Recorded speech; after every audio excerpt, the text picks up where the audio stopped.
വിശ്വസിക്കുന്ന ദൈവജനമാണ് ഇന്ന് രാത്രി ഇവിടെ വന്നിരിക്കുന്നത്. ഇത് നമ്പുകിற വിശ്വസിക്കുന്ന ദൈവപിള്ളകൾ താൻ ഇന്ന് മൈതാനത്തിലേക്ക് കൂടി വന്നിരിക്കുന്നത്. ഇത് വിശ്വസിക്കുന്ന അഭിഷക്തന്മാരാണ് ഇന്ന് ഞങ്ങളുടെ കൂടെ ഇവിടെ ഇരിക്കുന്നത്. ഇത് നമ്പുകിറതാണ് ഊഴിയക്കാരെല്ലാം നമ്മോട് കൂടെ ഇരിக்கிறார்கள். നിങ്ങൾ എത്രത്തോളം വിശ്വസിക്കുന്നു അത്രത്തോളം ദൈവത്തിന്റെ പ്രവൃത്തി ഉണ്ടാകും. നിങ്ങൾ എவ்வளவுக்கு அதிகமாய் தேவனை விசுவாசிக்கிறீர்களோ அவ்வளவுக்கு அதிகமான தேவனுடைய கிரியை வெளிப்பட போகிறது. വ്യാപരിക്കുന്ന ദൈവത്തിന്റെ ശക്തി നമ്മുടെ മേൽ വ്യാപരിക്കുന്ന നമ്മുടെ വിശ്വാസത്തിന്റെ അളവിനനുസരിച്ചാണ്. യേശു ക്രിസ്തുവിൽ ക്രിയ ചെയ്യുന്ന அந்த கிரியை ചെയ്യുന്ന വിശ്വാസത്തിന്റെ വല്ലമൈ നാം വിശ്വസിക്കുന്നതാണ് നമ്മുടെ வாழ்க்கைയിൽ നാം ക്രിയ ചെയ്യാം. നിങ്ങൾ എങ്ങനെ ഈ മീറ്റിംഗിന് വന്നു എന്നതല്ല ഇവിടുത്തെ വിഷയം, നിങ്ങൾ എന്ത് വിശ്വസിക്കുന്നു എന്നതാണ് ഇവിടുത്തെ വിഷയം. നിങ്ങൾ எப்படி இந்த கூட்டத்துக்கு வந்தீர்கள் என்பதல்ல நமக்கு மேன்மையான காரியம். இந்த கூட்டத்தில் வந்திருக்கிற நீங்கள் எப்படி இயேசுவை விசுவாசிக்கிறீர்கள் என்பதுதான் முக்கியத்துவம். നിങ്ങളുടെ വിശ്വാസത്തിന്റെ അളവിനനുസരിച്ചാണ് ദൈവപ്രവൃത്തിയുടെ ആഴം വർദ്ധിക്കുന്നത്. உங்கள் விசுவாசத்தின் அளவுக்கு அதிகமாய் உங்களுடைய ஆழம் ക്രിയ ചെയ്യാൻ ആരംഭിക്കുന്നത്. ഈ കൺവെൻഷന്റെ ദിവസങ്ങളിൽ നിങ്ങൾ എന്ത് വിശ്വസിക്കുന്നു അത് കർത്താവ് നിങ്ങളുടെ മേൽ ചെയ്യും. இந்த கன்வென்ஷன் மூலமாக நீங்கள் எதை விசுவாசிக்கிறீர்களோ அதன் அடிப்படையில் கர்த்தர் உங்கள் வாழ்க்கையில் அற்புதம் செய்வாராக. യേശു പറഞ്ഞു നീ വിശ്വസിച്ചാൽ ദൈവത്തിന്റെ മഹത്വം കാണും. യേശു சொன்னார் நீ விசுவாசித்தால் தேவனுடைய மகிமையை காண்பாய். വിശ്വാസം കൂടാതെ ആർക്കും ദൈവത്തെ പ്രസാദിപ്പിക്കാൻ കഴിയില്ല. വിശ്വാസം ഇല്ലാமல் ഒരുവനും தேவனால் பிரியப்படுத்த முடியாது. ഞങ്ങൾ അത്ഭുതങ്ങളായത് പണത്തിന്റെ ശക്തി കൊണ്ടല്ല വിശ്വാസത്തിന്റെ ശക്തി കൊണ്ടാണ്. ഞങ്ങൾ അത്ഭുതങ്ങളായി മാറുന്നത് പണ വല്ലമയാക അല്ല വിശ്വാസത്തിൻ വല്ലമയിനാൽ ഞങ്ങളുടെ തകർച്ചകളിൽ നിന്ന് ഞങ്ങൾ എഴുന്നേറ്റ് വന്നത് വിശ്വാസത്തിന്റെ ശക്തിയിലാണ്. ഞങ്ങളുടെ വീഴ്ചയിൽ ഞങ്ങൾ എഴുമ്പി വന്നത് വിശ്വാസത്തിൻ വല്ലമയിനാൽ. വിശ്വസിക്കുന്ന ദൈവജനമുണ്ടെങ്കിൽ കരം അടിച്ച് കർത്താവിന് മഹത്വം കൊടുക്കുക. കരങ്ങളെ തട്ടി പിന്നാടി ഇരിക്കുന്ന എല്ലാവരും അന്യഭാഷയുള്ളവർ അന്യഭാഷയിൽ ദൈവത്തെ സ്തുതിക്കുക. അന്യഭാഷ പെറ്റവർ അന്യഭാഷ. ദൈവിക പ്രവർത്തികൾക്ക് വിശ്വാസം വലിയൊരു അടിസ്ഥാനമാണ്. ദൈവത്തിന്റെ വാർത്തകൾക്ക് വിശ്വാസം മികപ്പെട്ട അസ്ഥിവാരം. നിങ്ങൾ എന്ത് വിശ്വസിക്കുന്നു ദൈവം എപ്പോഴും ചിന്തിച്ചുകൊണ്ടിരിക്കും. നിങ്ങൾ എதை വിശ്വസിக்கிறீர்களோ அதை எப்போதும் நீங்கள் சிந்தித்துக் கொண்டே இருக்க வேண்டும். വേദപുസ്തകത്തിൽ ഒരു സ്ത്രീയുണ്ട്. പരിശുദ്ധ വേദപുസ്തകത്തിൽ സ്ത്രീ ഉണ്ട്. 4000-ലധികം ദിവസങ്ങൾ രോഗം ബാധിച്ച ഒരു സ്ത്രീയാണ്. 4000-ക്കധികமான നാட்கள் വ്യാധിപ്പെട്ടതാണ് ഒരു സഹോദരി. ബൈബിളിന്റെ ഭാഷയിൽ പറഞ്ഞാൽ 12 വർഷം രക്തസ്രാവ എന്ന രോഗം പിടിപ്പെട്ട ഒരു സഹോദരി. ബൈബിൾ മൊഴിയിലെ വാസിച്ചാൽ കിട്ടത്തട പെരുമ്പാട് എന്ന വ്യാധി പിടിത്തവളായി കാണപ്പെട്ടാൽ 12 ആണ്ടുകൾ ആ സഹോദരിയിൽ ആരംഭിച്ചത് രോഗമാണ്. அந்த சகோதரிக்குள்ள ஒரு வியாதி ஆரம்பிக்கப்பட்டது. ആരംഭിച്ചപ്പോൾ അതിന്റെ പേര് രോഗമെന്നാണ്. அவர் அந்த வியாதி ஆரம்பிக்கும் பொழுது வியாதி என்று அழைத்தார்கள். അതുകൊണ്ട് അവൾ വൈദ്യന്മാരെ കണ്ടു. ஆகவே அவர் வைத்தியசாலைக்கு போனாள். വൈദ്യന്മാരെല്ലാം പറഞ്ഞു ഇത് രോഗമാണ്. வைத்தியர்கள் எல்லாரும் சொன்னது இது ஒரு வியாதி. അതുകൊണ്ട് അവൾ ചികിത്സിച്ചു. ஆகவே അവർ ട്രീറ്റ്മെന്റ് എടുത്താர்கள். അവൾക്കുള്ളതെല്ലാം കൊടുത്ത് അവൾ ചികിത്സിച്ചു. അവൾക്കുള്ള എല്ലാവற்றையும் കൊടുത്ത് അവൾ ട്രീറ്റ്മെന്റ് ചെയ്താர்கள். ഒരു കാലഘട്ടം കഴിഞ്ഞപ്പോൾ ഒരു കാലഘട്ടം முடிந்தபோது ഈ രോഗം സൗഖ്യമാകുന്നില്ല എന്ന് മനസ്സിലായപ്പോൾ இந்த வியாதியில் இருந்து விடுதலை காண முடியவில்லை என்று അറിഞ്ഞപ്പോൾ അവൾക്ക് ഒരു കാര്യം മനസ്സിലായി. അവൾക്ക് ഒരു കാര്യം പുரிந்தது. ഇപ്പോൾ ഇത് രോഗമല്ല, ഇപ്പോൾ ഇത് വ്യാധിയല്ല, ഇപ്പോൾ ഇത് ശാപമാണ്. ഇത് ഒരു ശാപക്കട്ട്. ആരംഭിച്ചത് രോഗമായിട്ടാണ്. ആരംഭം എന്ന് சொல்கிற വ്യാധിയോട്. എന്നാൽ തലമുറ മാറിയപ്പോൾ അത് ശാപമായി. ஆனால் തലമുറ പോകുമ്പോൾ ഒരു ശാപമായി. കർത്താവിന്റെ ആത്മാവ് ഇന്ന് രാത്രി പ്രവചിക്കുന്നു. പരിശുദ്ധ ആവിയാനവർ ദീർഘദർശനമായി ഉരയ്ക്கிறார். എന്റെ ശബ്ദം കേൾക്കുന്ന ചില വീടുകളിൽ നിന്ന്, എന്റെ സത്യത്തെ കേൾക്കുന്ന ചില കുടുംബങ്ങളിൽ നിന്ന് രോഗം പോലെ കിടക്കുന്ന ശാപത്തെ കർത്താവ് അഴിക്കാൻ പോവുകയാണ്. അതേപോലെ കാണപ്പെടുന്ന ചില ശാപങ്ങളെ ആണ്ടവർ അഴിക്കാൻ വിരുമ്പുகிறார். ഈ അഭിഷക്തനെ കർത്താവ് എനിക്ക് വേണ്ടി അയച്ചെന്ന് ഉറപ്പുള്ളവർ ഈ ശുശ്രൂഷയിൽ എന്റെ കൂടെ നിൽക്കുക. இந்த அபிஷேகம் பண்ணப்பட்ட ஊழியக்காரனை ஆண்டவர் எனக்காக அனுப்பினார் என்று சொல்லி இந்த ஊழியத்தின் மூலமாக நீங்கள் புரிந்து கொள்ள வேண்டும். ഈ അഭിഷക്തൻ എന്നെ ക്ഷണിച്ചതുകൊണ്ടാണ് ഞാൻ ഇവിടെ വന്നത്. இந்த ஊழியக்காரனை அழைத்தபடியால் நான் இங்கே வந்திருக்கிறேன். പക്ഷേ ഞാൻ വിശ്വസിക്കുന്ന ഒരു വിശ്വാസമുണ്ട്. நான் நம்பியிருக்கிற நம்பிக்கை உண்டு. ഞാൻ ക്ഷണിക്കപ്പെട്ട അതിഥിയല്ല, അയക്കപ്പെട്ട അപ്പോസ്തലനാണ്. ഞാൻ അழைക്കപ്പെട്ടവർ വിരുന്നിനർ അല്ല, കർത്താവ് അനുപ്പപ്പെട്ട ഒരു അപ്പോസ്തലൻ. ഇതിനകത്ത് ചിലർ കർത്താവിന്റെ വചനത്താൽ വിടുവിക്കപ്പെടാനുണ്ട്.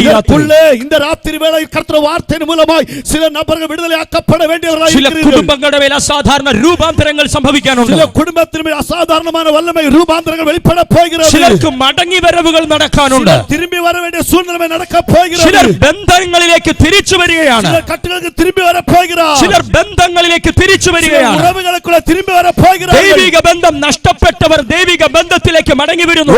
ദൈവയുടെ അൻപെ വിട്ട് നഷ്ടപ്പെട്ടവർ ദൈവയുടെ അൻപുക്കുള്ള തിരുമ്പി വര പോകുന്നു. ചില തലമുറകളുടെ നഷ്ടം ഞാൻ കാണുന്നു. ചില മക്കളുടെ കുടുംബത്തിലെ തലമുറയുടെ നഷ്ടങ്ങൾ പാർക്കുന്നു. சொல்லுகிறேன். ഇവിടെ ഇന്നിരുന്ന് പ്രാർത്ഥിക്കേണ്ട നിന്റെ തലമുറ ഇന്നിവിടെ ഇല്ല. ஆனால் இன்றைக்கு இந்த இடத்துல இருந்து ஜெபிக்க வேண்டிய உன்னுடைய பிள்ளைகள் இந்த இடத்துல இல்லை. ഇന്നിവിടെ ഇരുന്ന് കരമടിച്ച് ആരാധിക്കേണ്ട നിന്റെ മകൻ ഇന്നിവിടെ ഇല്ല. இந்த இடத்துல இருந்து கரங்களை தட்டி கர்த்தரை ஆராதிக்க வேண்டிய உன் பிள்ளை இந்த இடத்துல இல்லை. എന്തിനാണ് ഈ മീറ്റിംഗ്? எதற்காக இந்த கூட்டம்? ഒരു 3 പ്രസംഗം കൂടെ നിങ്ങളെ കേൾപ്പിക്കാനല്ല. ஒரு 3 செய்திகள் உங்களை கேൾப்பிக்கும்படியாக அல்ல. 3 ക്രിസ്തീയ പ്രഭാഷണവും കൂടെ നിങ്ങളെ കേൾപ്പിക്കാനല്ല. 3 கிறிஸ்தவ செய்திகள் உங்களை கேൾப்பிக்கும்படியாக அல்ல. ദൈവത്തിന്റെ തിരുവെഴുത്തിന്റെ അധികാരങ്ങൾ ഇന്ന് രാത്രി വിശ്വസിച്ച് പ്രാപിക്കാൻ വേണ്ടിയാണ്. தேவனுடைய வசனத்தில் ஆழமாய் எழுதப்பட்ட திருவெழுத்தின் அதிகாரங்களை நீங்கள் வாசித்து புரிந்து கொள்ளும்படியாக, ജീവനുള്ള വചനത്തിന്റെ ശക്തിയെ സ്വീകരിക്കാനാണ്. ജീവനുള്ള വാർത്തകളെ നിങ്ങൾ പെற்றுകൊള്ളുம்படியாக ഇന്ന് രാത്രി ഞാൻ പ്രസംഗിക്കുന്നത് ക്രിസ്തീയ പ്രഭാഷണമല്ല. ഇന്ന് ഞാൻ പ്രസംഗം பண்ணுகிற ഒരു ക്രിസ്തവ ചെയ്തി അല്ല. ഏത് മരിച്ചവനെയും ജീവിപ്പിക്കുന്ന ദൈവത്തിന്റെ ശബ്ദമാണ് ഇവിടെ മുഴങ്ങുന്നത്. മരിച്ചവനെ ഉയരോടെ എഴുപ്പുകിற ദേവന്റെ വാർത്തയെ പേസുകിற, അടിച്ചു കർത്താവിനെ മഹിമപ്പെടുത്തുക. തട്ടി കർത്തരുടെ നാമത്തെ മഹിമപ്പെടുത്തല. ദൈവത്തിന്റെ തിരുവെഴുത്ത് ദേശത്തെ തൊടട്ടെ. ദേവന്റെ വാർത്തകൾ ദേശത്തെ സന്ധിക്കട്ടെ. ദൈവ ശബ്ദം ഈ കുടുംബങ്ങളെ പിടിച്ചെടുക്കട്ടെ. ദേവന്റെ സത്ത കുടുംബങ്ങളെ സന്ധിക്കട്ടെ.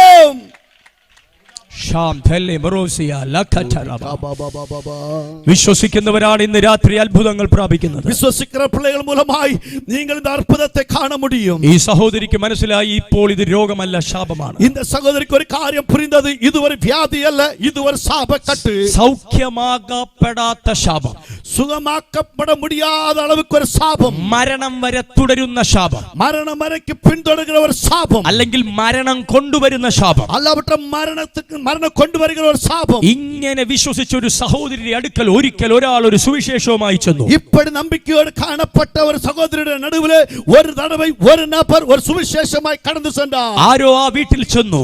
யாரோ ஒரு நபர் அந்த வீட்டுக்குள்ளே ആ போனார். വ്യക്തി ആ സഹോദരിയോട് പറഞ്ഞത് ഒരു മതത്തെ കുറിച്ചല്ല.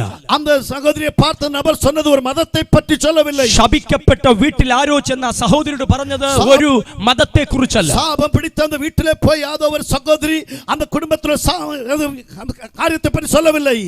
ആ സഹോദരിയുടെ അടുക്കൽ ചെന്ന വ്യക്തി ആ സഹോദരിയോട് സംസാരിച്ചത് ഒരു മതത്തെ കുറിച്ചല്ല. அந்த சகோதரி நடுவிலே போனதான நபர் அந்த குடும்பத்தில் மதத்தை பற்றி ஒன்று சொல்லவில்லை. യെരൂശലേമിൽ ഒരു പുതിയ മതം വന്നു എന്നല്ല, യെരൂശലേം പട്ടണത്തിൽ ഒരു പുതിയ മതം തോന്നിനது എന്നല്ല. ആ വ്യക്തി സംസാരിച്ചത് ഒരു വ്യക്തിയെ കുറിച്ചാണ്. அந்த நபர் பேசுனது ஒரு நபரை பற்றி மட்டும். ആ വ്യക്തിയുടെ പേര് യേശു ക്രിസ്തു എന്നാണ്. അവരുടെ പേരാണ് യേശു ക്രിസ്തു. ഇന്ന് രാത്രി എന്റെ ശബ്ദം കേൾക്കുന്ന ഈ ദേശത്തോട് ഞാൻ സംസാരിക്കുന്നത്, இந்த இரவின் வார்த்தையை கேட்கிற தெய்வ ஜனங்களை பார்த்து பேசுகிறேன். അരവിന്ദ് മോഹന്റെ സുവിശേഷം ഒരു മതമല്ല. அரவிந்த் மோகன் கொண்டு வந்திருக்கிற സുവിശേഷം ഒരു മത സംബന്ധമായ. അരവിന്ദ് മോഹൻ സുവിശേഷിക്കുന്നത് ഒരു വ്യക്തിയെ കുറിച്ചാണ്. அரவிந்த் மோகன் സുവിശേഷം അറിയിപ്പത് ഒരു നബரை പറ്റി. കഴിഞ്ഞ 15 വർഷമായ വ്യക്തിയെ കുറിച്ച് ഞാൻ പ്രസംഗിക്കുന്നു. போன 15 ஆண்டுகளாக அந்த நபரை பற்றி நான் பேசுகிறேன். ലോകവ്യാപകമായി പ്രസംഗിക്കുന്നു. உலகம் எங்கும் போய் பிரசங்கம் பண்ணுகிறேன். രാജ്യവ്യാപകമായി പ്രസംഗിക്കുന്നു. രാജ്യങ്ങൾ പോയി പ്രസംഗം பண்ணுகிறேன். എവിടെയൊക്കെ നാമത്തിന്റെ ശക്തി ഉയർത്തപ്പെട്ടിട്ടുണ്ടോ, നാമത്തിന്റെ വല്ലമ ഉയർത്തപ്പെട്ടത്, എവിടെയൊക്കെ ആ നാമത്തെ ഉയർത്തിയിട്ടുണ്ടോ, നാമത്തെ മുഖം നോക്കുമ്പോഴാണ് എനിക്ക് തോന്നുന്നത് മീറ്റിംഗിൽ വന്നിരുന്നയാളാണ് ഞാൻ. വിശ്വസിച്ചു. ശ്രീദേവിയും அந்த പിള്ളേകൾ ഒരുമിച്ച് നമ്പിനോ. കരം അടിച്ചതിനെ സ്വീകരിച്ചു, കരങ്ങളെ തട്ടി ഞങ്ങൾ അത് പെറ്റുകൊണ്ടു. പക്ഷേ ആ വചനം ഞങ്ങളുടെ ജീവിതത്തിന്റെ ചരിത്രം മാറ്റി. ஆனால் அந்த வார்த்தைகள் வாழ்க்கையின் சரித்திரத்தை மாற்றினது. എന്റെ കുടുംബത്തിന്റെ ചരിത്രം മാറ്റാൻ ഈ വചനത്തിന് കഴിയുമെങ്കിൽ അടുത്തത് നീയാണ്. എൻ കുടുംബത്തിൽ வாழ்க்கையிலே சரித்திரம் വന്നു പറഞ്ഞ ആള് പറഞ്ഞല്ലോ, യേശു പല രോഗികളുടെ അടുക്കൽ ചെല്ലുന്നു. இங்க வந்து சொன்னதான நபர் சொன்னார் அல்லவா, இயேசு பலவிதமான வியாதிகளை சுகமாக்குகிறார். പിതാവേ, യേശുവിനെ എന്റെ വീട്ടിലോട്ടൊന്ന് അയക്കണം. ஓ பிதாவே, இந்த இயேசுவை என் வீட்டுக்குள்ளே ഒന്ന് അனுപ്പ വേണ്ടുമേ. ഞാൻ അന്നു മുതൽ ഇരുന്ന് ഉപവസിക്കും. ഞാൻ അന്ന് മുതൽ ഉപവാസം എടുക്കാൻ ആരംഭിക്കും. എന്തായിരിക്കും വിഷയം? என்ன விண்ணப்பங்கள்? യേശു എന്റെ വീട്ടിൽ വരണം. இயேசு என் வீட்டுக்குள்ளே வர வேண்டும். പക്ഷേ എന്നെ അത്ഭുതപ്പെടുത്തി ஆனா எனக்கு ஆச்சரியம் உண்டாக்கினது ഈ സഹോദരിയുടെ വിശ്വാസം. இந்த சகோதரனுடைய நம்பிக்கை. അവളുടെ വിശ്വാസം എന്തായിരുന്നു? அவளுடைய விசுவாசம் என்னவென்று தெரியுமா? യേശു എന്റെ വീട്ടിൽ വരണമെന്നല്ല, இயேசு என் வீட்டுக்குள்ளே வர வேண்டும் என்று. ഞാൻ യേശു ഉള്ളിടത്ത് ചെല്ലും. நான் இயேசு உள்ளதான இடத்திலே போவேன். യേശു എന്റെ വീട്ടിൽ വരുമെന്ന് പ്രാർത്ഥിക്കാൻ വിശ്വാസത്തിന്റെ ആവശ്യമില്ല. യേശു എൻ വീട്ടുക്കുള്ളേ വര வேண்டும் എന്ന് சொல்லுகிற വിശ്വാസത്തിന്റെ ജപം നമുക്ക് தேவையில்லை. കാരണം കേട്ട വാർത്ത പറയുന്നു യേശു പലരെയും തേടി പോകുന്നു. ആന കേട്ട വാർത്ത சொல்லுது യേശു അനേകരെ തേടി പോകുகிறார். അത് കേൾക്കുന്ന ഒരാൾക്ക് യേശു എന്റെ വീട്ടിൽ വരുമെന്ന് പറയാൻ വലിയ വിശ്വാസമൊന്നും ആവശ്യമില്ല. അത് കേൾക്കുന്ന ഒരു നബർക്ക് യേശു എന്റെ വീട്ടിൽ വരുവാർ എன்கிற വിശ്വാസം தேவையில்லை. പക്ഷേ കേട്ട ക്രിസ്തുവിന്റെ അടുക്കൽ പ്രതിസന്ധികളെ തകർത്തുകൊണ്ട് ഞാൻ ചെല്ലുമെന്ന് പറയണമെങ്കിൽ അവൻ അവന്റെ അകത്ത് വിശ്വാസം ജനിക്കണം. ஆன கேட்ட வார்த்தைகளுக்கு முன்பாக பிரதிകൂலங்களை மறிகடந்து போக வேண்டும் என்று சொன்னால் அந்த வார்த்தைக்கு அந்த மரியாதை கொடுக்க வேண்டும். ഈ പട്ടണത്തിന്റെ വിശ്വാസം നിന്റെ കേൾവിയിൽ നിന്ന് വരും. വിശ്വാസം കേൾവിயின் മൂലമായി വരും. ഇതെവിടുന്ന് വരും പാസ്റ്റർ? ഇത് എങ്ങനെ വരും? നീ കേൾക്കുന്ന വചനത്തിൽ നിന്ന് വരും. നീ കേൾക്കുന്ന വചനത്തിൽ മൂലമായി വരും. വിശ്വസിക്കാൻ കഴിയുന്നുണ്ടെങ്കിൽ കരം അടിച്ച് കർത്താവിന് മഹത്വം കൊടുക്കുക. முடிந்தால் கரங்களை தட்டி கர்த்தருடைய நாமத்தை மகிமைப்படுத்தலாம். നിങ്ങളെ എന്റെ പ്രസംഗം ലോകത്തിന് വേണ്ടിയാണ്. காரணம் இந்த கிறிஸ்தவம் வந்தது கிறிஸ்தவ மக்களுக்காக மட்டுமல்ல முழு உலகத்திற்காகவும் தான் சுவிசேஷம் வந்தது. ഈ ശബ്ദം ശ്രദ്ധിക്കുന്ന മനുഷ്യരോട് ഞാൻ സംസാരിക്കുന്നു. இந்த வார்த்தையை கேட்டுக்கொண்டிருக்கிற மனுஷர்களை பார்த்து நான் பேசுகிறேன். നീ പരാജയപ്പെട്ട ഒരു വ്യക്തിയാണോ? நீங்கள் வாழ்க்கையில் தோல்வி அடைந்ததான ஒரு நபராக இருக்கலாம். ദൈവത്തിന്റെ വചനത്തിന് കാതു കൊടുക്കുക. ஆண்டவருடைய வசனத்துக்கு முன்பாக உங்கள் செவியை சாய்த்துக் கொள்ளுங்கள். നിന്റെ കാതുകളിലേക്ക് ദൈവത്തിന്റെ വചനം വരും. உங்கள் செவிகளிலே கர்த்தருடைய வார்த்தை வரும். ദൈവത്തിന്റെ വചനത്തിന്റെ പ്രത്യേകത, ஆண்டவருடைய வார்த்தையுடைய முக்கியத்துவம், ഇത് നീ കേൾക്കുമ്പോൾ இதை நீங்கள் கேட்கும்போது നിന്റെ ഉള്ളിൽ ഒരു വിശ്വാസം വരും. உங்களுக்கு உள்ளத்துக்குள்ளே ஒரு விசுவாசம் உண்டாகும். ഈ സഹോദരിയുടെ ഉള്ളിലുണ്ടായ വിശ്വാസം എന്താണ്? இந்த சகோதரனுடைய உள்ளுக்குள்ளே உண்டான நம்பிக்கை என்ன? ഞാൻ യേശുവിനെ തൊടും. நான் இயேசுவை தொடுவேன். യേശു എന്നെ തൊടുമെന്നല്ല, இயேசு என்னை தொடுவார் என்பதல்ல, ഞാൻ യേശുവിനെ തൊടും. நான் இயேசுவை தொடுவேன். ഞാൻ സൗഖ്യമാകും. நான் விடுதலையாக்கப்படுவேன்.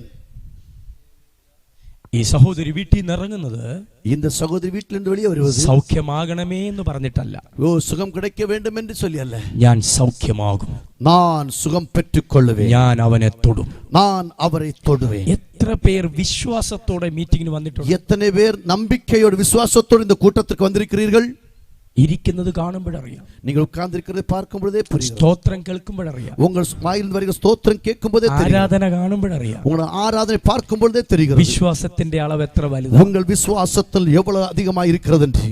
നൂറുകണക്കിന് ജനത്തിന്റെ നടുവിലൂടെ യേശു വരികയാണ്. நூற்றுக்கணக்கான ஜனங்கள் நடுவில் இயேசு வருகிறார். അതേ ജനത്തിന്റെ നടുവിലൂടെ സ്ത്രീ വരികയാണ്. அந்த ஜனத்தின் நடுவில் கூட ஒரு சகோதரி வருகிறாள். സ്ത്രീയിൽ നിറഞ്ഞു കിടക്കുന്നത് എന്താണ്? அந்த சகோதரிக்குள்ள நிரம்பி காணப்படுகிறது என்ன? വിശ്വാസം, நம்பிக்கை, விசுவாசம். എന്റെ കൂടെ പറഞ്ഞ വിശ്വാസം. எல்லாரும் சத்தமா சொல்லுங்க, விசுவாசம். ഓ, എന്തോ ഒരു ശബ്ദമില്ല. சத்தம் வரலையே, சத்தமா சொல்லுங்க பாப்போம். ഓ, എന്റെ കർത്താവേ, നിങ്ങൾക്ക് ഇത്രയും ശബ്ദമില്ലാത്തവരാണോ? உங்களுக்கு இவ்வளவு சத்தம் இல்லாதவர்களா?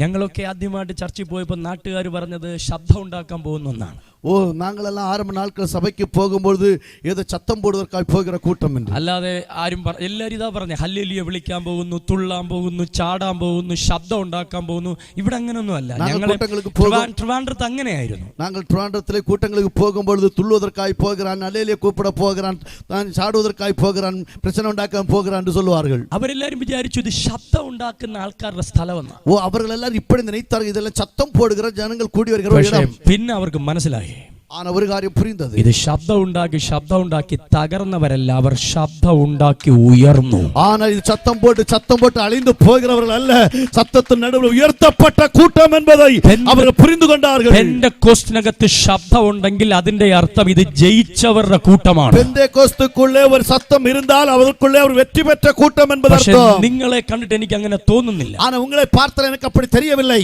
നിങ്ങളിൽ കുറെ പേര് കത്തോലിക്കരാണ്. ஓ, நீங்கள் வந்திருக்கிற சில பேர் கத்தோலிக்க சமுதாயத்தை சேர்ந்தவர்கள். എനിക്ക് അങ്ങനെ തോന്നുന്നു. எனக்கு அவனமாய் தோன்றுகிறது. ഒരു ഹല്ലേലൂയ പറയാൻ പറഞ്ഞപ്പോൾ എന്തോ പ്രയാസമാണ്. ஓ, ஒரு அல்லேலூயா சொன்ன எவ்வளவோ கஷ்டப்படுகிறீங்க. നമ്മൾ ഒരുമിച്ച് കൂടുന്നിടത്ത് ശബ്ദമുണ്ട്. நாம் ஒருமித்து சேர்கிற இடத்துல சத்தம் வெளிப்படும். കൈയടിക്കും, கைகளை தட்டுவோம், തുള്ളിച്ചാടും, குதித்தெழும்புவோம். കാരണം ഞാൻ ആരാധിക്കുന്നത് ജയാളിയായ ക്രിസ്തുവിനെയാണ്. நாம் ஆராதிக்கிற தேவன் ஜெயமுள்ளதாகிய இயேசு ഇത് கிறிஸ்துவை. ജയിച്ചവരുടെ കൂട്ടമാണ്.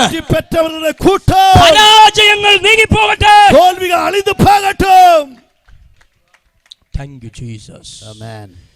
ഈ സഹോദരിയിൽ നിറഞ്ഞു കിടക്കുന്നത് എന്താണ്? இந்த சகோதரிக்குள்ள நிரம்பி காணப்படுகிறது என்னது? വിശ്വാസം. விசுவாசம்.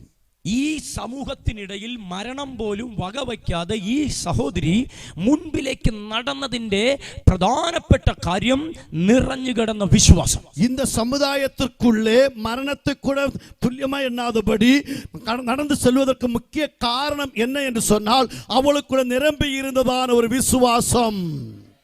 എത്ര പേർ നമുക്കെതിരെ സംസാരിച്ചിട്ടും, എത്ര പേർ നമുക്കെതിരെ അപവാദം പറഞ്ഞിട്ടും, എത്ര പേർ നമുക്കെതിരെ പ്രതിസന്ധികൾ ഉയർത്തിയിട്ടും ഇന്നും നീ ചലിക്കുന്നുണ്ടെങ്കിൽ അതിന്റെ കാരണം ഒന്നേ ഉള്ളൂ, വിശ്വാസം. எத்தனை நபர்கள் நமக்கு விரோதமாய் பரிகாசம் பண்ணி நமக்கு விரோதமாய் பிரச்சனைகள் உண்டு பண்ணின பிற்பாடு இன்னைக்கு நம்பிக்கையோடு நிற்பீர்கள் சொன்னால் உங்களுக்குள்ள இருக்கிற விசுவாசம் தான் இவைகள் மீது நீங்கள் நடக்கிறீர்கள் என்பதை புரிந்து கொள்ள வேண்டும். പ്രതികൂലങ്ങൾ ആഞ്ഞടിക്കുമ്പോഴും പ്രതിസന്ധികൾ മുമ്പിൽ നിൽക്കുമ്പോഴും ഇന്ന് രാത്രിയും നിങ്ങൾ കരമടിച്ചു ദൈവത്തെ സ്തുതിച്ചു മുന്നേറുന്നുണ്ടെങ്കിൽ അതിന് ഒരു കാരണമേ ഉള്ളൂ, അതിന്റെ പേരാണ് വിശ്വാസം. உங்க வாழ்க்கை எத்தனை பிரதிകൂலங்கள், எத்தனை பிரச்சனைகள், எத்தனை சோதனைகள் வந்தாலும் நீங்கள் அதை எதிர்நீச்சல் அடித்து முன்னுக்கு வருகிறீர்கள் சொன்னால் அதனுடைய அர்த்தம் ஒரே ஒரு அர்த்தம் தான், விசுவாசம் தான் அதற்கு காரணம்.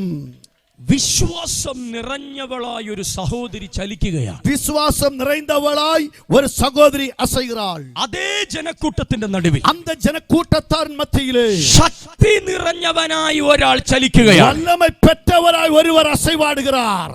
നിങ്ങൾ എന്റെ കൂടെ ഉണ്ടോ? நீங்கள் என்னோடு கூட உண்டா? പുറകിൽ, பின்னாடி, ഏറ്റവും പുറകിലെ അപ്പച്ചന്മാർ, ഏറ്റവും பின்னாடி இருக்கிற தாத்தா. ഫ്രണ്ടിൽ ഒരു 10-20 ചെയറുണ്ട്. പക്ഷേ നിങ്ങൾ പുറകിൽ റിസർവ്ഡ് ആണോ എന്ന് എനിക്കറിയില്ല. ചിലപ്പോൾ നിങ്ങൾ ഒരാഴ്ചയ്ക്ക് മുമ്പേ അവിടെ റിസർവ് ചെയ്തെങ്കിൽ നോ പ്രോബ്ലം. കാരണം ഓരോ കസേരയ്ക്കും റിസർവ് ചെയ്ത് പൈസയും കൊടുത്തിട്ട് നിങ്ങൾ ഇനി ഇവിടെ വരരുത്. പക്ഷെ നാളെ രാത്രി ഇവിടെ കാണണം. முன்னாடி சில செயர்கள் காலியாக இருக்கிறது, பின்னாடி நிறைய பேர் இருக்கிறீங்க. சில வேளை நீங்கள் ரிசர்வ் பண்ணி அங்கே பின்னாடி இருக்கிறதா இருக்கலாம். இன்னைக்கு அப்படி இருந்தாலும் நாளை கூட்டத்திலிருந்து முன்னிலிருந்து எல்லாம் ஃபில்லப் பண்ணி பின்னாடி போகணும். സുവിശേഷ യോഗത്തിൽ മാത്രമുള്ള ഒരു പ്രശ്നമാണ് മുമ്പിലത്തെ കസേരകൾ ഒഴിഞ്ഞു കിടക്കും. சுவிசேஷ கூடுகையினுடைய மிகப்பெரிய ஒரு காரியம் தான் முன்னாடி காணப்படுற சேர்கள் எல்லாம் காலியாக ബാക്കി ഏത് പ്രോഗ്രാമും നിങ്ങൾ പോയി നോക്കിക്കോ. மீதி எல்லா ப்ரோகிராமுக்கும் நீங்க போய் பாருங்க, മുൻനിരയിലെ കസേരയ്ക്ക് അടിയാണ്. முன்னே இருக்கிறதான சேர்களுக்கு எல்லாம் அடி. നമ്മുടെ യോഗത്തിന് മാത്രമാണ് മുൻനിരയിലെ കസേരയ്ക്ക് ഒരു അടി. നമ്മുടെ സുവിശേഷ കൂട്ടങ്ങൾക്ക് மட்டும்தான் മുൻ ചേர்களுக்கு അടി ഇല്ല. നമ്മൾ വളരുകയാണോ തളരുകയാണോ ഉയരുകയാണോ ഒരു പിടിയും. നാം വളരുகிறோமோ തളരുகிறோமோ ഉയരുகிறோமோ ഒന്നുമേ പുரியல. എന്തായാലും നാളെ രാത്രി ഇത് ഫില്ല് ചെയ്യണം. ஆனால் നാളെ மாலை கூட்டத்தில் இங்க நீங்க ஃபில் பண்ணி தான் போகணும். ഇവിടെ ഫില്ല് ചെയ്തിട്ട് അങ്ങോട്ട് പോയാൽ മതി. இங்க நிரப்பிட்டு அங்க பின்னாடி മുന്നിലേക്ക് വരാൻ ഒരു ആവേശം ഉണ്ടാകും. മുന്നിലേക്ക് വരുவதற்கு ഒരു ആവേശം இருக்க வேண்டும். നീ ഇരിക്കുന്ന ഇരിപ്പിലുണ്ട് നിന്റെ വിടുതൽ. ഉட்கார்ந்திருப்பதிலே ഒരു വിടുതலை ഉണ്ട്. ഒരു സ്ത്രീ വിശ്വാസം നിറഞ്ഞവളായി ചലിക്കുകയാണ്. ഒരു സഹോദരി വിശ്വാസം നിറഞ്ഞവളായി അസൈവാടുகிறாள். എന്നാൽ അതേ ജനക്കൂട്ടത്തിന്റെ അകത്ത്, ஆனால் அந்த ஜனக்கூட்டத்தின் மத்தியிலே ഒരാൾ ശക്തി നിറഞ്ഞവനായി ചലിക്കുകയാണ്. ഒരു നബർ വല്ലമൈ ഉള്ളവരായി പുറപ്പെടുகிறார். ഒരു സ്ത്രീ വിശ്വാസത്തിൽ നിറഞ്ഞവളായി ചലിക്കുന്നു. ഒരു സഹോദരി വിശ്വാസത്തിൽ നിറഞ്ഞവളായി അസൈവാടുகிறார். യേശു ശക്തി നിറഞ്ഞവനായി ചലിക്കുന്നു. യേശു വല്ലമൈ നിറഞ്ഞവരായി അസൈവാടുகிறார். യേശു നടന്നു പോകുമ്പോൾ നൂറുകണക്കിന് ആൾക്കാർ തൊടുന്നു. യേശു നടന്നു പോകുമ്പോൾ നൂற்றுക്കണക്കാன மக்கள் தொடுகிறார்கள். പക്ഷേ അതാരൊക്കെയാ തൊട്ടതെന്ന് യേശുവിന് പോലും അറിയില്ല. யாரெல்லாம் இயேசுவை தொட்டார்னு இயேசுவுக்கே தெரியவில்லை. ഒരു നിമിഷം തന്നെ എത്രയോ പേർ തൊടുകയാണ്. ഒരു നിമിഷത്തിനുള്ളിൽ എത്ര നபர்கள் தொடுகிறார்கள். ചിലർ ആകാംക്ഷയോടെ തൊട്ടു നോക്കുന്നു. ചിലർ വാഞ്ചയോടെ തൊടുகிறார்கள். ചിലർ ആക്സിഡന്റലായി തൊട്ടു പോകും. ചിലർ എതിർபாராத നേരത്തിൽ തൊടുகிறார்கள். ചിലർ അങ്ങനെ ഒരുപാട് തൊടൽ നടക്കുകയാണ്. அப்படிப்பட்ட பலவித தரத்திலே தொடுதல் நடப்பது. ആരാ തൊട്ടതെന്ന് യേശുവിന് പോലും അറിയില്ല. யார் தொட்டதுன்னு இயேசுவுக்கே தெரியவில்லை. എന്നാൽ പെട്ടെന്നൊരു ശബ്ദം ഉണ്ടായി. ആന திடீரென சத்தம், somebody touched me. ആരോ എന്നെ തൊട്ടു. யாரோ என்னை தொட்டிருக்கிறார்கள். ഈ കൺവെൻഷനുകൾ അവസാനിക്കുന്നതിന് മുമ്പ്, இந்த கன்வென்ஷன் கூட்டம் முடிவதற்கு முன்னாடி ഇതുപോലത്തെ ശബ്ദം ഇവിടെ ഉണ്ടാകണം. இப்படிப்பட்ட சத்தங்கள் இங்கே உண்டாக வேண்டும். സ്വർഗം ചലിക്കണം. பரலோகம் அசைய வேண்டும். ആരോ ഒരാൾ വിശ്വാസത്താൽ അതിനെ കയറി തൊട്ടു. யாரோ ஒரு நபர் விசுவாசத்தோடு அதை ஏறி தொட்டார். ഏതോ ഒരു ആന്റി ആ വചനത്തെ തൊട്ടു. ஏதோ ஒரு சகோதரன் வசனத்தை தொட்டார். ഏതോ ഒരു അങ്കിൾ ആ വചനത്തെ തൊട്ടു. ஏதோ ஒரு ஐயா அந்த வசனத்தை தொட்டார். യേശു ചോദിക്കുകയാണ്, இயேசு கேட்கிறார், somebody touched me. யாரோ என்னை தொட்டிருக்கிறார்கள். കേട്ടവർ അത്ഭുതപ്പെട്ടു പോയി. கேட்டவர்கள் ஆச்சரியப்பட்டார்கள். യേശുവേ, ഇപ്പോൾ തന്നെ നിന്റെ ശരീരത്തിൽ എത്ര പേരാ തൊട്ട് നിൽക്കുന്നറിയോ? இப்பொழுது உம்முடைய சரீரத்தை சுற்றி எத்தனை நபர்கள் தொட்டு நிற்கிறார்கள் தெரியுமா? ഇതിന്ന് ആരാ നിന്നെ തൊട്ടെ? இதிலிருந்து யார் உண்மை தொட்டது? യേശു പറഞ്ഞു, യേശു சொன்னார், ഞാൻ പറഞ്ഞത് ആ തൊടലല്ല, நான் சொன்னது அந்த தொடுதல் அல்ல. ഞാൻ എന്നിൽ നിറഞ്ഞു കിടക്കുന്ന ശക്തി റിലീസായി. நான் எனக்குள்ளே நிரம்பி இருக்கிற வல்லமை என்னிலிருந்து புறப்பட்டது. നൂറുകണക്കിന് ആൾക്കാർ തൊട്ടു. நூற்றுக்கணக்கான நபர்கள் என்னை தொட்டார்கள். തൊട്ടവരെല്ലാം യേശുവിന്റെ ത്വക്കിൽ തൊട്ടു. ഓ യേശു തൊട്ടവരെല്ലാം യേശു ക്രിസ്തുവിന്റെ തോലിലെ തൊട്ടാടത്തെ ഉള്ളിക്ക് வைத்துக்கொண்டு യേശു വസ്ത്രത്തിൽ ഓരത്തിൽ തൊട്ടവൾക്ക് അത്ഭുതം അല്ല വിശ്വാസം റിലീസ് ആനது. നിങ്ങൾ എത്ര വർഷമായി ചർച്ചിൽ ഇരിക്കുന്നു എന്നതല്ല മാനദണ്ഡം. നിങ്ങൾ എത്ര ആണ്ടുകൾ இந்த സഭയിൽ இருப்பதல்ல பெருமை. നിങ്ങൾ എങ്ങനെ ഇരിക്കുന്നു, നിങ്ങൾ സഭയ്ക്കുള്ള எப்படி இருக்கிறீர்கள். നിങ്ങളുടെ വിശ്വാസം. உங்கள் விசுவாசம். കരം ഉയർത്തി പറഞ്ഞ വിശ്വാസം. കരങ്ങൾ ഉയർത്തി சொல்லுங்க വിശ്വാസം. മക്കളെ, ആത്മീക ജീവിതത്തിൽ നിന്ന് എന്തു പ്രാപിക്കണമെങ്കിലും അതിന്റെ പ്രധാന അടിസ്ഥാനം വിശ്വാസമാണ്. அன்பானவர்களே, ஆவிக்குரிய வாழ்க்கையில் ஏதாவது பெற்றுக்கொள்ள வேண்டும் என்று சொன்னால் அதனுடைய முக்கியமான அஸ்திபாரம் என்று சொல்வது விசுவாசம். വിശ്വസിച്ച ഒരാൾ വന്നപ്പോൾ, വിശ്വാസത്തോട് നമ്പർ വന്നപ്പോൾ യേശുവിൽ നിന്ന് ശക്തി പുറപ്പെട്ടു. യേശുവിൽ നിന്ന് വല്ലமை പുറപ്പെട്ടത്. ഇന്ന് രാത്രി ഇന്ന് ഇരവിലും ഞാൻ പ്രസംഗിക്കുന്നത് വചനമാണ്. ഞാൻ പ്രസംഗം ചെയ്യുന്ന വചനം. ആര് വിശ്വസിച്ച് ഇവിടെ വന്നിട്ടുണ്ടോ, யாரெல்லாம் விசுவாசத்தோடு வந்திருக்கிறீர்களோ, നിങ്ങളുടെ വിശ്വാസത്തിന്റെ മാനദണ്ഡത്തിൽ ആര് അതിനെ സ്വീകരിക്കുന്നു, உங்கள் விசுவாசத்தோட வல்லமையிலிருந்து யாரெல்லாம் அதை நம்பிக்கையோடு விசுவாசித்து பெற்றுக்கொள்கிறீர்களோ അവർക്ക് വേണ്ടി ഇന്ന് രാത്രി ശക്തി പുറപ്പെട്ടു വരും. அவர்களுக்காக இந்த இரவு வல்லமை புறப்பட்டு வரப்போகிறது. ബാധ ഒഴിയും, அந்த வாதை ஒளிந்து സ്വസ്ഥത വരും, சுகம் கிடைக்கும். അവൾ തൊട്ടത് സൗഖ്യത്തിന് വേണ്ടിയാണ്. அவள் தொட்டது விடுதலைக்காக. പക്ഷേ യേശു അവൾക്ക് കൊടുത്തത് സൗഖ്യം മാത്രമല്ല, യേശു അവൾക്ക് കൊടുത്തത് വിടുതலை மட்டுமல்ல, ബാധ ഒഴിഞ്ഞ് വാதை നീങ്ങി സ്വസ്ഥത അനുഭവിക്കുക. സമാധാനത്തോടെ കടന്നു പോ. ഈ രാത്രി ദേശത്തിന് മേൽ സ്വസ്ഥത വരാൻ പോകുകയാണ്. இந்த ராத்திரி വേള ദേശത്തിലെ സമാധാനം കടന്നു വരാൻ പോകുന്നു. 6 വർഷങ്ങളായി സ്വസ്ഥത നശിച്ചുകൊണ്ടിരിക്കുന്ന ഈ മണ്ണിൽ ഈ മീറ്റിംഗ് മുഖാന്തരം കുടുംബങ്ങളുടെ മേൽ സ്വസ്ഥത വരുന്നു എന്ന് ആത്മാവ് പ്രവചിക്കുന്നു. 6-7 ആണ്ടുകളാக இந்த மண்ணிலே சமாதானத்தை கெடுத்துக் கொண்டிருக்கிற இந்த சமாதான கேட்டிலிருந்து ஒரு சமாதானம் வருகிறது என்று பரிசுத்த ஆவியானவர் தீர்க்க தரிசனമായി ഉറയ്ക്കുന്നു. ആ റോഡ് അരികത്തുനിന്ന് നീ ശബ്ദം കേൾക്കുന്ന നിന്റെ വീടിനകത്ത് 7 വർഷങ്ങളായി നഷ്ടപ്പെട്ടു പോയ സ്വസ്ഥതയെ മടക്കി കൊണ്ടുവരാൻ ഈ ദൈവത്തിന്റെ വചനത്തിന് കഴിയും. அந்த ரோடு சைடுல சமாதானம் எல்லாம் இருக்கிற ஒரு குடும்பத்திற்குள்ள பரலோகத்தின் ஆண்டவர் സമാധാനത്തെ തന്ന് ഉന്നെ സമാധാനത്തോടെ വയ്ക്കാൻ വിരുമ്പുகிறார். ഇത് സൗഖ്യം തരുന്ന വചനം മാത്രമല്ല, ഇത് സുഖം തരുന്ന വാർത്ത മാത്രമല്ല, ഇത് വിടുതൽ തരുന്ന വചനം മാത്രമല്ല, ഇത് വിടുതൽ തരുന്ന വാർത്ത മാത്രമല്ല, ഇത് അത്ഭുതം തരുന്ന വചനം മാത്രമല്ല, തരുന്ന വാർത്ത ഇത് മാത്രമല്ല, നിന്റെ കുടുംബം അടക്കം സ്വസ്ഥത തരുന്ന വചനമാണ്. ഇത് ഉൻ കുടുംബം മുഴുവനും സമാധാനത്തെ തരുന്ന വാർത്തയായി. സ്വസ്ഥത, സമാധാനം കുടുംബങ്ങളിൽ സ്വസ്ഥത ഉണ്ടാകട്ടെ. കുടുംബങ്ങളിൽ സമാധാനം ഉണ്ടാകട്ടെ. ഇന്നെ മുമ്പിലിരിക്കുന്നവരുടെ കുടുംബങ്ങളിൽ സ്വസ്ഥത ഉണ്ടാകട്ടെ. ഇന്നേക്ക് എനിക്ക് മുൻപേ ഇരിക്കുന്ന മക്കൾ കുടുംബത്തിലെ സമാധാനം ഉണ്ടാകട്ടെ. നിങ്ങൾക്ക് വിശ്വാസത്തോടെ ഇതിനെ തൊടാൻ കഴിയുമെങ്കിൽ, നിങ്ങൾ വിശ്വാസത്തോടെ ഇதை தொட முடிந்தால் ഇന്ന് രാത്രി ശക്തി പുറപ്പെടും. ഇന്ന് இரவு വല്ലமை പുറപ്പെട്ടു വരും. ചിന്തിക്കുന്നതിനും അപ്പുറം ദൈവപ്രവൃത്തി ഉണ്ടാകും. നിങ്ങൾ ചിന്തിപ്പதற்கும் அதிகമായി ദൈവത്തിന്റെ ക്രിയ വെളിപ്പെടും. ഞാൻ ഒരു തിരുവെടുത്ത് വായിക്കുന്നു. ഞാൻ ഒരു പരിശുദ്ധ വേദപുസ്തകത്തിൽ വചനത്തെ വാസിക്കുന്നു. വളരെ പ്രധാനപ്പെട്ട ഒരു സത്യം ഈ പട്ടണത്തോടും നിങ്ങളോടും ഞാൻ പറയും. അതിനെ അടിസ്ഥാനപ്പെടുത്തുന്നത് എന്റെ ജീവിതത്തിന്റെ ചില ഏടുകളായിരിക്കും. பாருங்கள், மிக முக்கியமான ஒரு வேதவசனத்தை வாசிக்கிறேன். மிக முக்கியமான ஒரு வார்த்தையை இந்த தேசத்தோடு நான் செய்தியாக அறிவிக்கிறேன். அது என்ற வாழ்க்கையின் அனுபவத்தோடு கூட நான் உங்களுக்கு சொல்ல போகிறேன். ഞാൻ യേശുവിനെ പഠിച്ചു പ്രസംഗിക്കുന്നയാളല്ല. நான் இயேசுவின் வார்த்தையை கற்று பேசுகிற ஒரு நபர் அல்ல എന്ന് പറഞ്ഞാൽ നിങ്ങൾ ചിന്തിക്കരുത് ഇവൻ ഒരു വിവരമില്ലാതെ വന്ന് നിൽക്കുകയാണ്. ஆகவே ஒரு புத்தி இல்லாமல் வந்திருக்கிறார்கள் என்று சொல்ல நினைக்க வேண்டாம். ഞാൻ 6 വർഷം സെമിനാരി പഠിച്ച ആളാണ്. நான் 6 ஆண்டுகள் பைபிள் காலேஜில் படித்த நபர். ഈ സെമിനാരിയിലെ പഠനത്തിന്റെ ഭീകരത എന്തെന്ന് ഇവരോടൊക്കെ ചോദിക്കണം. அந்த காலேஜில் பைபிள் காலேஜில் படிக்கும்போது அங்க இருக்கிறதான கஷ்டங்கள் என்ன என்று சொல்லி போதகருக்கு கேளுங்க. രാവിലത്തെ ഉപ്പുമാവും ഗ്രീൻ പീസ് കറിയും ഓർമ്മിക്കുമ്പോൾ തന്നെ ഇപ്പോൾ ഉറക്കം വരും. ஓ, காலையில சாப்பிடுகிறதான உப்புமா and green peas கறி சாப்பிடும்போது இப்ப தூக்கம் வந்துரும். അപ്പൊ നിങ്ങൾ ചിന്തിക്കരുത് അരവിന്ദ് മോഹൻ എവിടെന്നോ എങ്ങോട്ടോ എപ്പോഴോ ബൈബിളും കൊണ്ട് വന്നയാളല്ല. ஆகவே நீங்கள் இவனமாய் நினைக்க வேண்டாம். அரவிந்த் மோகன் எங்க இருந்தோ எப்பொழுதோ சும்மா பைபிளும் கொண்டு வந்த நபர் அல்ல. ദൈവശാസ്ത്രം ഏറ്റവും നന്നായി മനസ്സിലാക്കാനും പഠിക്കാനും പരിശുദ്ധാത്മാവ് എനിക്ക് കൃപ തന്നു. இறையலை பற்றி நன்றாக படிப்பதற்கு பரிசுத்த ஆவியானவர் எனக்கு கிருபை பாராட்டினார். പക്ഷേ ഞാൻ 15 വർഷമായി യേശുവിനെ പ്രസംഗിക്കുന്നത്, ஆனால் நான் 15 ആണ്ടുകളാக இயேசு கிறிஸ்துவை பற்றி பிரசங்கம் ദൈവ രാജ്യത്തെക്കുറിച്ച് ശുശ്രൂഷിക്കുന്നത്, தேவனுடைய ராஜ்யத்தை பற்றி பிரசங்கம் യേശു എനിക്ക് തന്ന അധികാരത്തിന് ശുശ്രൂഷിക്കുന്നത്, எனக்கு கொடுத்த அதிகாரத்தின்படி பிரசங்கம் பண்ணுகிறேன். ഞാൻ പഠിച്ച തിയോളജി എന്ന് മാത്രമല്ല, ഞാൻ അനുഭവിച്ച യേശുവിൽ നിന്നാണ്. நான் படித்ததான இறையியல் என்று மட்டுமல்ல, நான் அனுபவித்த இயேசுவிலிருந்து நான் பிரசங்கம் ഞാൻ பண்ணுகிறேன். ഇന്ന് രാത്രി പ്രസംഗിക്കുന്നത് ഞാൻ അനുഭവിച്ച യേശുവിനെ കുറിച്ചാണ്. நான் இந்த ராத்திரி வேளையில் பிரசங்கம் பண்ணுகிறேன். வாழ்க்கையின் அனுபவத்தை அனுபவித்ததான இயேசுவை பற்றி பிரசங்கம் பண்ணுகிறேன். പ്രസംഗത്തിന്റെ പുറകിൽ നിഴലിച്ചു നിൽക്കുന്നത് അറിവല്ല, അനുഭവമാണ്. என்னுடைய பிரசங்கத்திற்கு பின்னாடி உயர்ந்து நிற்பது அறிவல்ல, என்னுடைய அனுபவம் தான். അതുകൊണ്ട് ആരുടെ മുമ്പിലും ഞാൻ തല ഉയർത്തി യേശുവിനെ കുറിച്ച് പറയും. ஆகவே நான் யாருக்கு முன்பாக தலை நிமிர்ந்து இயேசுவை பற்றி சொல்லுவேன். എന്തുകൊണ്ട്? ஏன்? ഞാൻ പ്രസംഗിക്കുന്നത് ഞാൻ അനുഭവിച്ചു. நான் பிரசங்கிக்கிறது நான் அனுபவித்திருக்கிறேன். എത്ര പേര് ഇന്ന് രാത്രി യേശുവിനെ അനുഭവിച്ചിട്ടുണ്ട്? எத்தனை நபர் இயேசுவை அனுபவித்திருக்கிறீர்கள்?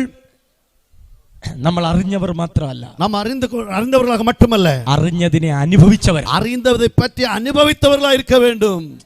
നമ്മൾ എന്തറിഞ്ഞോ, നാം എதை അറിந்தோமோ അതിനെ നമ്മൾ അനുഭവിച്ചു. அதை நான் அனுபவித்தோம். ഓ, നിങ്ങൾ ഇരിക്കുന്ന കണ്ടിട്ട് എനിക്കെന്തോ മിസ്റ്റേക്ക് പോലെ. ஓ, நீங்க உட்கார்ந்திருக்கும்போது ஏதோ தவறா இருக்கிறது. നിങ്ങൾ യേശുവിനെ അനുഭവിച്ചവരല്ലേ? நீங்கள் இயேசு அனுபவித்தவர்கள் அல்லவா? നിങ്ങൾ യേശു ക്രിസ്തുവിനെ കുറിച്ച് എന്തറിഞ്ഞോ അതെല്ലാം നിങ്ങൾ അനുഭവിച്ചില്ലേ? நீங்கள் இயேசு கிறிஸ்துவை பற்றி எதை அறிந்தீர்களோ அதை அனுபவித்தவர்கள் அல்லவா? അറിയും തോറും നമ്മൾ ഇതിനെ അനുഭവിച്ചു. அதை பற்றி அறிய அதை பற்றி நான் அனுபவித்தோம். കാരമടിച്ച നാമത്തിന് നന്ദി കൊടുത്തേ. அந்த നാമത്തെ നന്ദിയോടെ തുതിக்கலாம். നമുക്കറിയാവുന്ന ഒരു ഭാഗമാണ് ഞാൻ വായിക്കുന്നത്. നമുക്ക് എല്ലാവർക്കും தெரிந்ததான ഒരു ഭാഗത്തെ വാസിக்கிறேன். ഒറ്റ വാക്കാ വായിക്കുന്നത്. ഒരേ ഒരു വാർത്ത மட்டும். ഇതിനകത്ത് നിന്ന് സത്യത്തിന്റെ സന്ദേശമുണ്ടാകും. അതിനകത്തും നിങ്ങളുടെ വിശ്വാസത്തെ ഉറപ്പിക്കാൻ എൻ്റെ ജീവിതത്തിന്റെ ചില അനുഭവങ്ങളും ഉണ്ടാവും. ഇതിലിருந்து സത്യ വാർത്തകൾ വെളിപ്പെട്ടു വരും. ഇതേ നിങ്ങൾ സ്ഥിരപ്പെടുത്തുമ്പോഴേ வாழ்க்கையின் അനുഭവത്തെ சொல்லி കൊടുക്കുക. ഞാൻ വിശ്വസിക്കുന്നത് ഈ വചനം നിങ്ങൾ കേട്ടുകൊണ്ടിരിക്കുമ്പോൾ സൗഖ്യമാകണം. நான் விசுவாசிக்கிறேன் இந்த வசனத்தை பிரசங்கம் பண்ணும்போது ஆண்டு வார்த்தை அனுப்பி உங்களை சுகமாக்குவார். സമാധാനം പ്രാപിക്കണം. സമാധാനം பெற்றுக்கொள்ள வேண்டும். ഈ സെക്ഷൻ കഴിഞ്ഞ് എഴുന്നേൽക്കുമ്പോൾ നിങ്ങൾ സ്വാതന്ത്ര്യത്തോടെ എഴുന്നേൽക്കും. ஓ, இந்த பகுதி முடிந்து எழும்பும் பொழுது நீங்கள் விடுதலையோடு எழும்பி போக வேண்டும். നിങ്ങൾക്ക് എതിരെ നിൽക്കുന്ന കഷ്ടത അവിടെ നിൽക്കട്ടെ, പക്ഷെ ഈ മീറ്റിംഗ് കഴിഞ്ഞ് എഴുന്നേൽക്കുമ്പോ മാറേണ്ടത് കഷ്ടത മാത്രമല്ല, നമുക്കൊരു മാറ്റം ഉണ്ടാകും. உங்கள் வாழ்க்கையில் காணப்பட கஷ்டம் அங்கே நிக்கட்டும். ஆனா இந்த இடத்துல கூட்டம் முடியும் பொழுது இந்த கஷ்டம் மட்டுமல்ல மாற வேண்டியது, உங்க வாழ்க்கை மாற வேண்டும். ഈ മീറ്റിംഗിലേക്ക് വന്നത് പ്രതിസന്ധിയുടെ നടുവിൽ തല കുനിച്ചുകൊണ്ടാണെങ്കിൽ ഇന്നത്തെ മീറ്റിംഗ് കഴിഞ്ഞ് അങ്ങോട്ട് പോകേണ്ടത് തല ഉയർത്തി പിടിച്ചുകൊണ്ടായിരിക്കണം. கூட்டத்து வரும்போது தலை குனிந்த வண்ணமாக கூட்டத்து வந்திருப்பீர்கள். அந்த கூட்டம் முடிந்து வீட்டுக்கு போகும் பொழுது தலை நிமிர்த்தப்பட்டவர்களாய் கடந்து செல்ல வேண்டும். മീറ്റിംഗിന് വരാൻ വേണ്ടി വീടിന്റെ വാതിലടച്ചപ്പോൾ നിരാശയോടും പ്രതികൂലത്തോടും വേദനയോടും ദുഃഖത്തോടും എന്താകും കർത്താവേ എന്ന് പറഞ്ഞ് കരഞ്ഞടിച്ചെങ്കിൽ തിരിച്ചുപോയി തുറക്കുന്നത് അധികാരത്തോടും ശക്തിയോടും ബലത്തോടും തല ഉയർത്തി പിടിച്ചുകൊണ്ടായിരിക്കണം. இந்த கூட்டத்திற்கு வரும் பொழுது உங்கள் வீட்டு வாசலை அடைக்கும் பொழுது வேதனையோடு கவலையோடு கஷ்டத்தோடு சோதனையோடு அடைத்துக் கொண்டு வந்தீர்கள். ஆனால் இந்த கூட்டம் முடிந்து வீட்டுக்கு போய் அந்த வீட்டு வாசலை திறக்கும் பொழுது சந்தோஷத்தோடு சமாதானத்தோடு விடுதலையோடு வீட்டுக்குள்ளே போய் രാത്രി നിങ്ങൾ കേൾക്കുന്നത് ദൈവത്തിന്റെ ശബ്ദമാണ്. இந்த இரவு நீங்க கேட்டுக்கொண்டு தேவனுடைய வார்த்தை. ഒരു വാക്ക് ഞാൻ സംസാരിക്കട്ടെ. ഒരു വാർത്ത ഞാൻ പേസട്ടുമാ? ലൂക്കോസ് സുവിശേഷം 15-ാം അധ്യായം. ലൂക്ക എഴുതിയ സുവിശേഷം 15-ാം അധികാരം. അതിന്റെ 24-ാമത് തിരുവെഴുത്ത്. അതിന്റെ 24-ാമത് വചനം. ലൂക്കോസ് സുവിശേഷം 15:24. ലൂക്ക എഴുതിയ സുവിശേഷം 15-ാം അധികാരം അതിന്റെ 24-ാം വചനം. ആദ്യത്തെ വാക്കാണ്. അതിന്റെ മുതലാമത് വാർത്ത. ഞാനത് വായിക്കാം, നിങ്ങൾ ശ്രദ്ധിച്ചോ. ഞാനത് വാസിക്കുന്ന കവനങ്ങൾ. ഈ എന്റെ മകൻ. ലൂക്കോസ് സുവിശേഷം 15-ാം അധ്യായം 24-ന്റെ ആരംഭം. എൻ കുമാരനാകിയ ഇവൻ. ഈ എന്റെ മകൻ. എൻ കുമാരനാകിയ ഇവൻ. ഇനി ബൈബിൾ അടച്ചു വെച്ചോളൂ. ഇനി എല്ലാവരും ബൈബിളെ മൂടலாம். ചിലർ ബാക്കി നോക്കിക്കൊണ്ടിരിക്കുകയാണ്. വീഡിയോയിൽ பார்க்கണ്ട. നമുക്ക് വീട്ടിൽ പോയി നോക്കാം. വീട്ടിൽ പോയി பார்க்கலாம். ഇനി എന്നെ ശ്രദ്ധിക്കൂ. കവനങ്ങൾ. First word. മുതലാമത് വാർത്ത. എന്റെ മകൻ. എൻ കുമാരൻ. ഒരുമിച്ച് പറഞ്ഞേ, എന്റെ മകൻ. എല്ലാവരും ചേർന്ന് சொல்லுங்க, എൻ കുമാരൻ. എന്റെ മകൻ. എൻ കുമാരൻ. എന്റെ മകൻ. എൻ കുമാരൻ. പിന്നെ നിങ്ങളുടെ വീട്ടിൽ വലിയ സമാധാനമാണ് കേട്ടോ. உங்க வீட்டுக்குள்ள உங்களுக்கு பெரிய சமாதானம் இருக்கலாம். നിങ്ങൾക്ക് ഇത്രയും ശബ്ദമല്ലേ ഉള്ളൂ. இவ்வளவு சத்தம் தானே உங்களுக்கு வருது. അപ്പൊ നിങ്ങളുടെ വീട്ടിൽ സമാധാനം. அப்ப உங்க வீட்டுல சமாதானம் உண்டு. അപ്പൊ ഹസ്ബൻഡ് പറയാണ്, പാസ്റ്ററെ ഇവിടെയും കൂടെ സമാധാനം കളയല്ലേ.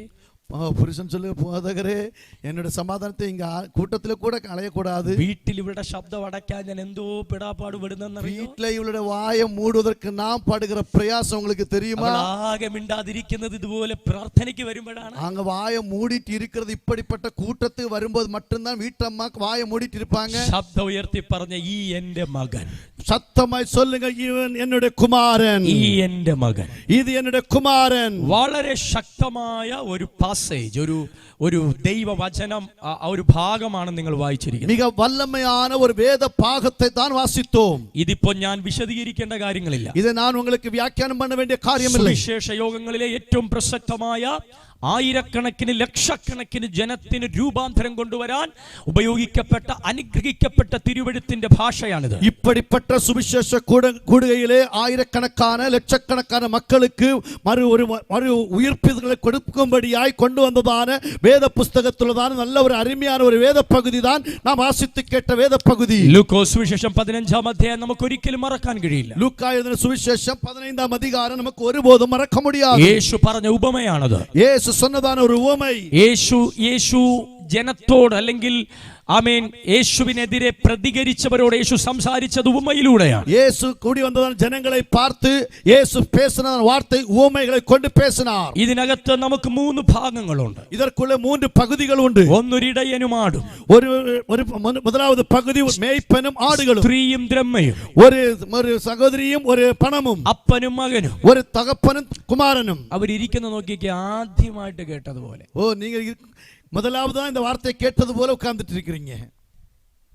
നിങ്ങൾ ഇത് എത്രാമത്തെ പ്രാവശ്യമായിരിക്കും കേൾക്കുന്നത്? இந்த வார்த்தை எத்தனை தடவை நீங்க கேட்டாச்சு? നിങ്ങൾ ഇരിക്കുന്ന കണ്ടിട്ട് എന്തോ ആദ്യമായിട്ട് ഇവിടെ കേട്ടതുപോലെയാണ്. உங்களோட முகத்தை பார்த்து இருக்கிறதை பார்த்த முதலாவது தான் இந்த வார்த்தை கேட்கிறவனமாய். ഇടയനും ആടും, மேய்ப்பனும் ആടുകളും, സ്ത്രീയും ദ്രഹ്മയും, ഒരു സഹോദരിയും ഒരു പണമും, മകനും അപ്പനും. ഒരു തകപ്പനും മകനും. ഞാൻ ഈ പാസേജ് പഠിച്ചപ്പോൾ நான் இந்த பகுதியை வாசிக்கும் பொழுது എനിക്ക് മനസ്സിലായത്, எனக்கு புரிந்தது, 100 ആടിൽ നിന്ന് ഒരാട് നഷ്ടപ്പെട്ട ഒരു കഥയല്ല ഇത്. 100 ആടുകളിലിருந்து ഒരു ആട് നഷ്ടപ്പെട്ടു പോന്നതാണ് ഒരു കഥയല്ല. അത് മാത്രമല്ല, ഒരു സ്ത്രീയുടെ കയ്യിൽ നിന്ന് 10 കോയിനിൽ നിന്ന് ഒരു കോയിൻ പോയ കഥ മാത്രമല്ല ഇത്. ഒരു പെണ്ണിന്റെ കയ്യിലിരുന്ന് 10 വെള്ളിക്കാശിലിருந்து ഒരു വെള്ളിക്കാശ് നഷ്ടപ്പെട്ടു പോന കഥയാണ്. 2 മക്കളുള്ള വീട്ടിൽ നിന്ന് ഒരു മകൻ നഷ്ടപ്പെട്ടു പോയ ഒരു കഥ മാത്രമല്ല. പിള്ളേകൾ ഉള്ളതാണ് വീട്ടിൽ ഒരു മകൻ നഷ്ടപ്പെട്ടു പോന കഥയല്ല. ഞാൻ ഈ 3 പാസേജും വായിച്ചപ്പോൾ, ഞാൻ ഈ 3 പകുതികളും വാസിക്കുമ്പോൾ എനിക്കൊരു സത്യം മനസ്സിലായി. എനിക്കൊരു ഉണ്മ പുരിந்தது. ഈ 3 ഉപമകളിലും, இந்த 3 ഉപമകളിലും നഷ്ടപ്പെട്ടതിന് വിലയുണ്ടായിരുന്നു. നഷ്ടപ്പെട്ടു പോനதற்கு ഒരു വിലക്രയം ഇരുന്നത്. നഷ്ടപ്പെട്ടു എന്ന് പറയുന്നതിനേക്കാൾ നഷ്ടപ്പെട്ടു പോന്നതെന്ന് சொல்வதை விட വിലപ്പെട്ടത് എന്തോ ഒന്ന് നഷ്ടപ്പെട്ടു എന്ന് പറയുന്നതിലാണ് എനിക്ക് സന്തോഷം. വിലയേറപ്പെട്ട ഒന്ന് നമ്മെ വിട്ട് നഷ്ടപ്പെട്ടു എന്ന് சொல்வതാണ് എനിക്ക് சொல்ல முடியும். ഈ 3 തിരുവെഴുത്ത് ഞാൻ പഠിച്ചു കഴിഞ്ഞപ്പോൾ, இந்த 3 പകുതികൾ ഞാൻ വാസിച്ചപ്പോൾ എനിക്ക് മനസ്സിലായത്, എനിക്ക് പുരിந்தது, ഇവർക്ക് നഷ്ടപ്പെട്ടത് വളരെ വിലപ്പെട്ടതായിരുന്നു. ഇവരുടെ வாழ்க்கை നഷ്ടപ്പെട്ടു പോന്നത് മിക്കം വിലയേറപ്പെട്ട. ഈ സുവിശേഷ മഹായോഗങ്ങൾ, இந்த സുവിശേഷ കൂട്ടങ്ങൾ നിന്റെ നഷ്ടം സംസാരിക്കുന്ന യോഗമല്ല. ഉന്റെ നഷ്ടത്തെ പറ്റി പേசுகிற ഒരു കൂട്ടമല്ല. നിന്റെ നഷ്ടത്തിന് ആശ്വാസം പറയുന്ന യോഗമല്ല. ഉന്റെ നഷ്ടപ്പെട്ടു പോന്നതിന് ആറുതൽ തരുகிற ഒരു കൂട്ടമല്ല. നിന്റെ നഷ്ടത്തിന് അനുശോചനം പറയുന്ന യോഗമല്ല. ഉന്റെ നഷ്ടത്തിற்கு ഒരു വരുത്തം தெரிவிக்கிற ഒരു കൂട്ടമല്ല. നീ വിശ്വസിച്ചാൽ, നിങ്ങൾ വിശ്വസിച്ചാൽ നിന്റെ നഷ്ടത്തെ കണ്ടെത്തുന്ന യോഗമാണ്. ഉങ്ങൾ നഷ്ടപ്പെട്ടു പോന്നത് തിരിപ്പി തരുகிற ഒരു കൂട്ടം. അടിച്ചു കർത്താവിന് മഹത്വം കൊടുത്തു. ഇത് നഷ്ടത്തിന് അനുശോചനം പറയാമെന്നതല്ല. இந்த നഷ്ടത്തിക്കാக വരുത്തം தெரிவிக்கும்படி വന്നതല്ല. 99 ആടുകളെയും ചേർത്ത് പിടിച്ച് നഷ്ടപ്പെട്ട ആടിന് അനുശോചനം പറഞ്ഞ ഇടയനല്ല ഇത്.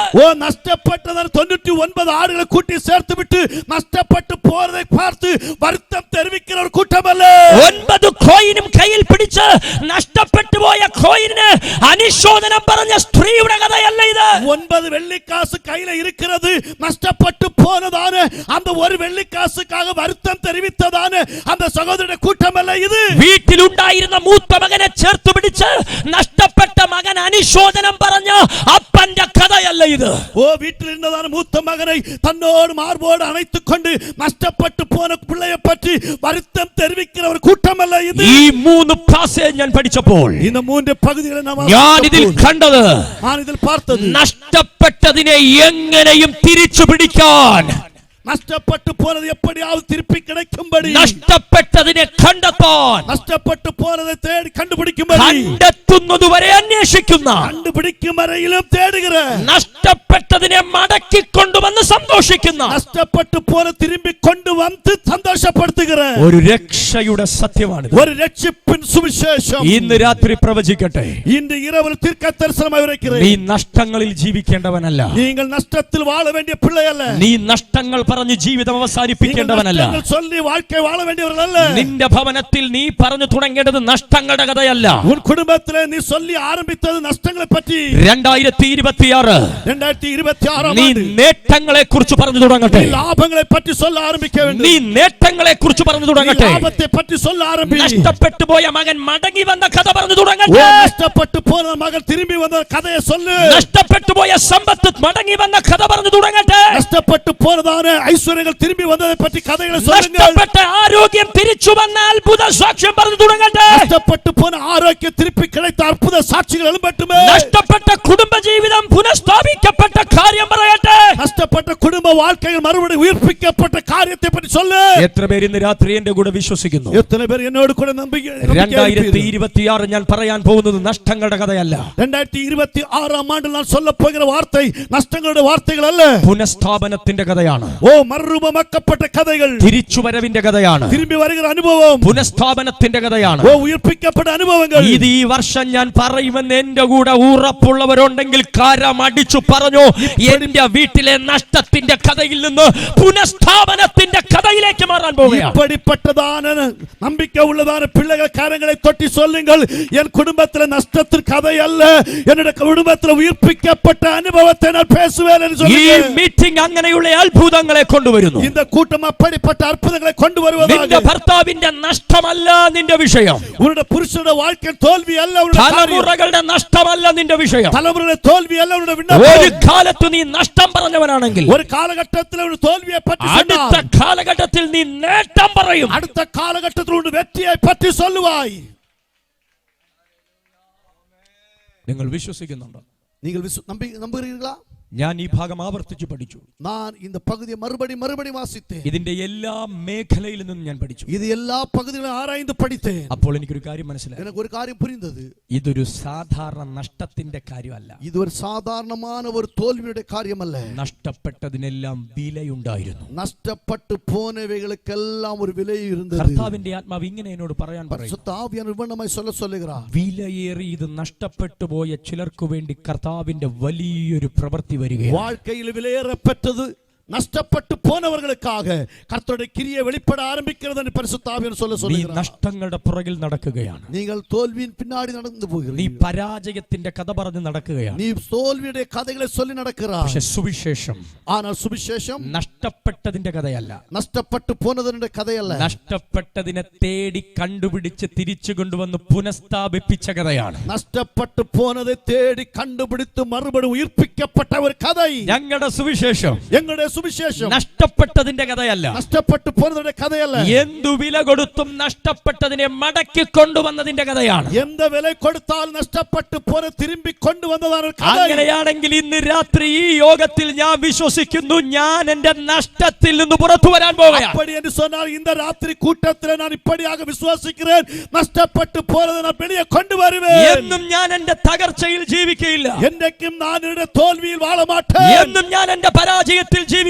என்றைக்கும் நான் என்னுடைய தோல்வியில் வாழ மாட்டேன். കാരണം സുവിശേഷം എന്റെ മേൽ വന്നിരിക്കുന്നു. സുവിശേഷം எனக்குள்ளே വന്നത്. യേശു എന്ന വചനം ഞാൻ കേട്ടിരിക്കുന്നു. യേശു വചനത്തെ ഞാൻ കേട്ടിരിக்கிறேன். എന്തിനാണ് യേശു വന്നത്? എதற்காக യേശു വந்தார்? കാണാതെ പോയതിനെ, കാണാமல் போனதை തിരഞ്ഞു രക്ഷിപ്പാൻ കണ്ടുപിടിക്കുമ്പടി യേശു വന്നിരിക്കുന്നു. യേശു വന്നിരിக்கிறார். ഈ നാട്ടിൽ എന്നെ കേൾക്കുന്നവരുണ്ടോ? இந்த தேசத்திலே வார்த்தை கேட்கிறவர்கள் യേശു മതം സ്ഥാപിക്കാൻ വന്നയാളല്ല. യേശു മതം സ്ഥാപിക്കുம்படி വന്നവരല്ല. യേശു പള്ളി സ്ഥാപിക്കാൻ വന്നയാളല്ല. യേശു ആലയം കട്ടുம்படி വന്നവരല്ല. യേശു വന്നത് എന്തിനാണെന്ന് ചോദിച്ചാൽ, യേശു എதற்காக വந்தார் என்றால் ഇവിടുത്തെ രാജ്യങ്ങളെ ക്രിസ്തീയ രാജ്യമാക്കാൻ വന്നയാളല്ല. ഇങ്ങ ഇരിക്കുന്ന രാജ്യങ്ങളെ ഒരു ക്രിസ്തവ രാജ്യമായി മാറ്റുம்படி വന്നവരല്ല. മതത്തിനും നിയമത്തിനും പാരമ്പര്യത്തിനും ആചാരത്തിനും അനാചാരത്തിനും ദുരാചാരങ്ങൾക്കും മനുഷ്യനെ തന്റെ നഷ്ടത്തിൽ നിന്ന് തിരിച്ചു കൊണ്ടുവരാൻ കഴിയാതിരുന്നപ്പോൾ നഷ്ടപ്പെട്ട മനുഷ്യന് വേണ്ടി വില മുടക്കി അവനെ മടക്കി കൊണ്ടുവരാൻ പിതാവ് ഭൂമിക്ക് വേണ്ടി ചെയ്ത പുനഃസ്ഥാപനമാണ് യേശു ക്രിസ്തു.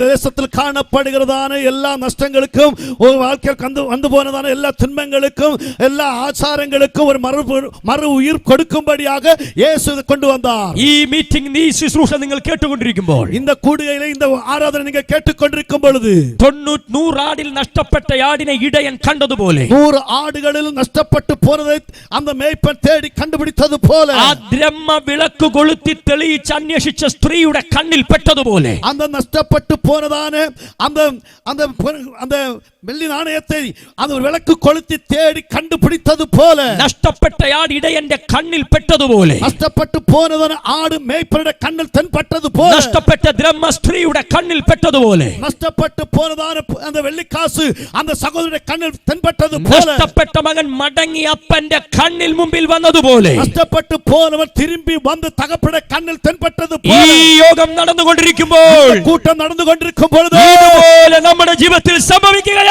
இவ்வளமாக நம்முடைய வாழ்க்கையில நடக்க போகிறது. നിങ്ങൾ ഈ വചനത്തെ വിശ്വസിക്കുന്നുണ്ടെങ്കിൽ நீங்கள் இந்த வார்த்தையை நம்புவீர்கள் என்றால் നാളെയല്ല ഇന്ന് രാത്രി ഇത് സംഭവിക്കും. நாளை அல்ல இன்று இரவே அவ்வளமாய் மாறும். കരമടിച്ച് കർത്താവിന് മഹത്വം കൊടുത്തു. കരങ്ങളെ തട്ടി കർത്തൃ നാമത്തെ മഹിമപ്പെടുത്തலாம். നഷ്ടപ്പെട്ടത് ദൈവത്തിന് വിലപ്പെട്ടതാണ്.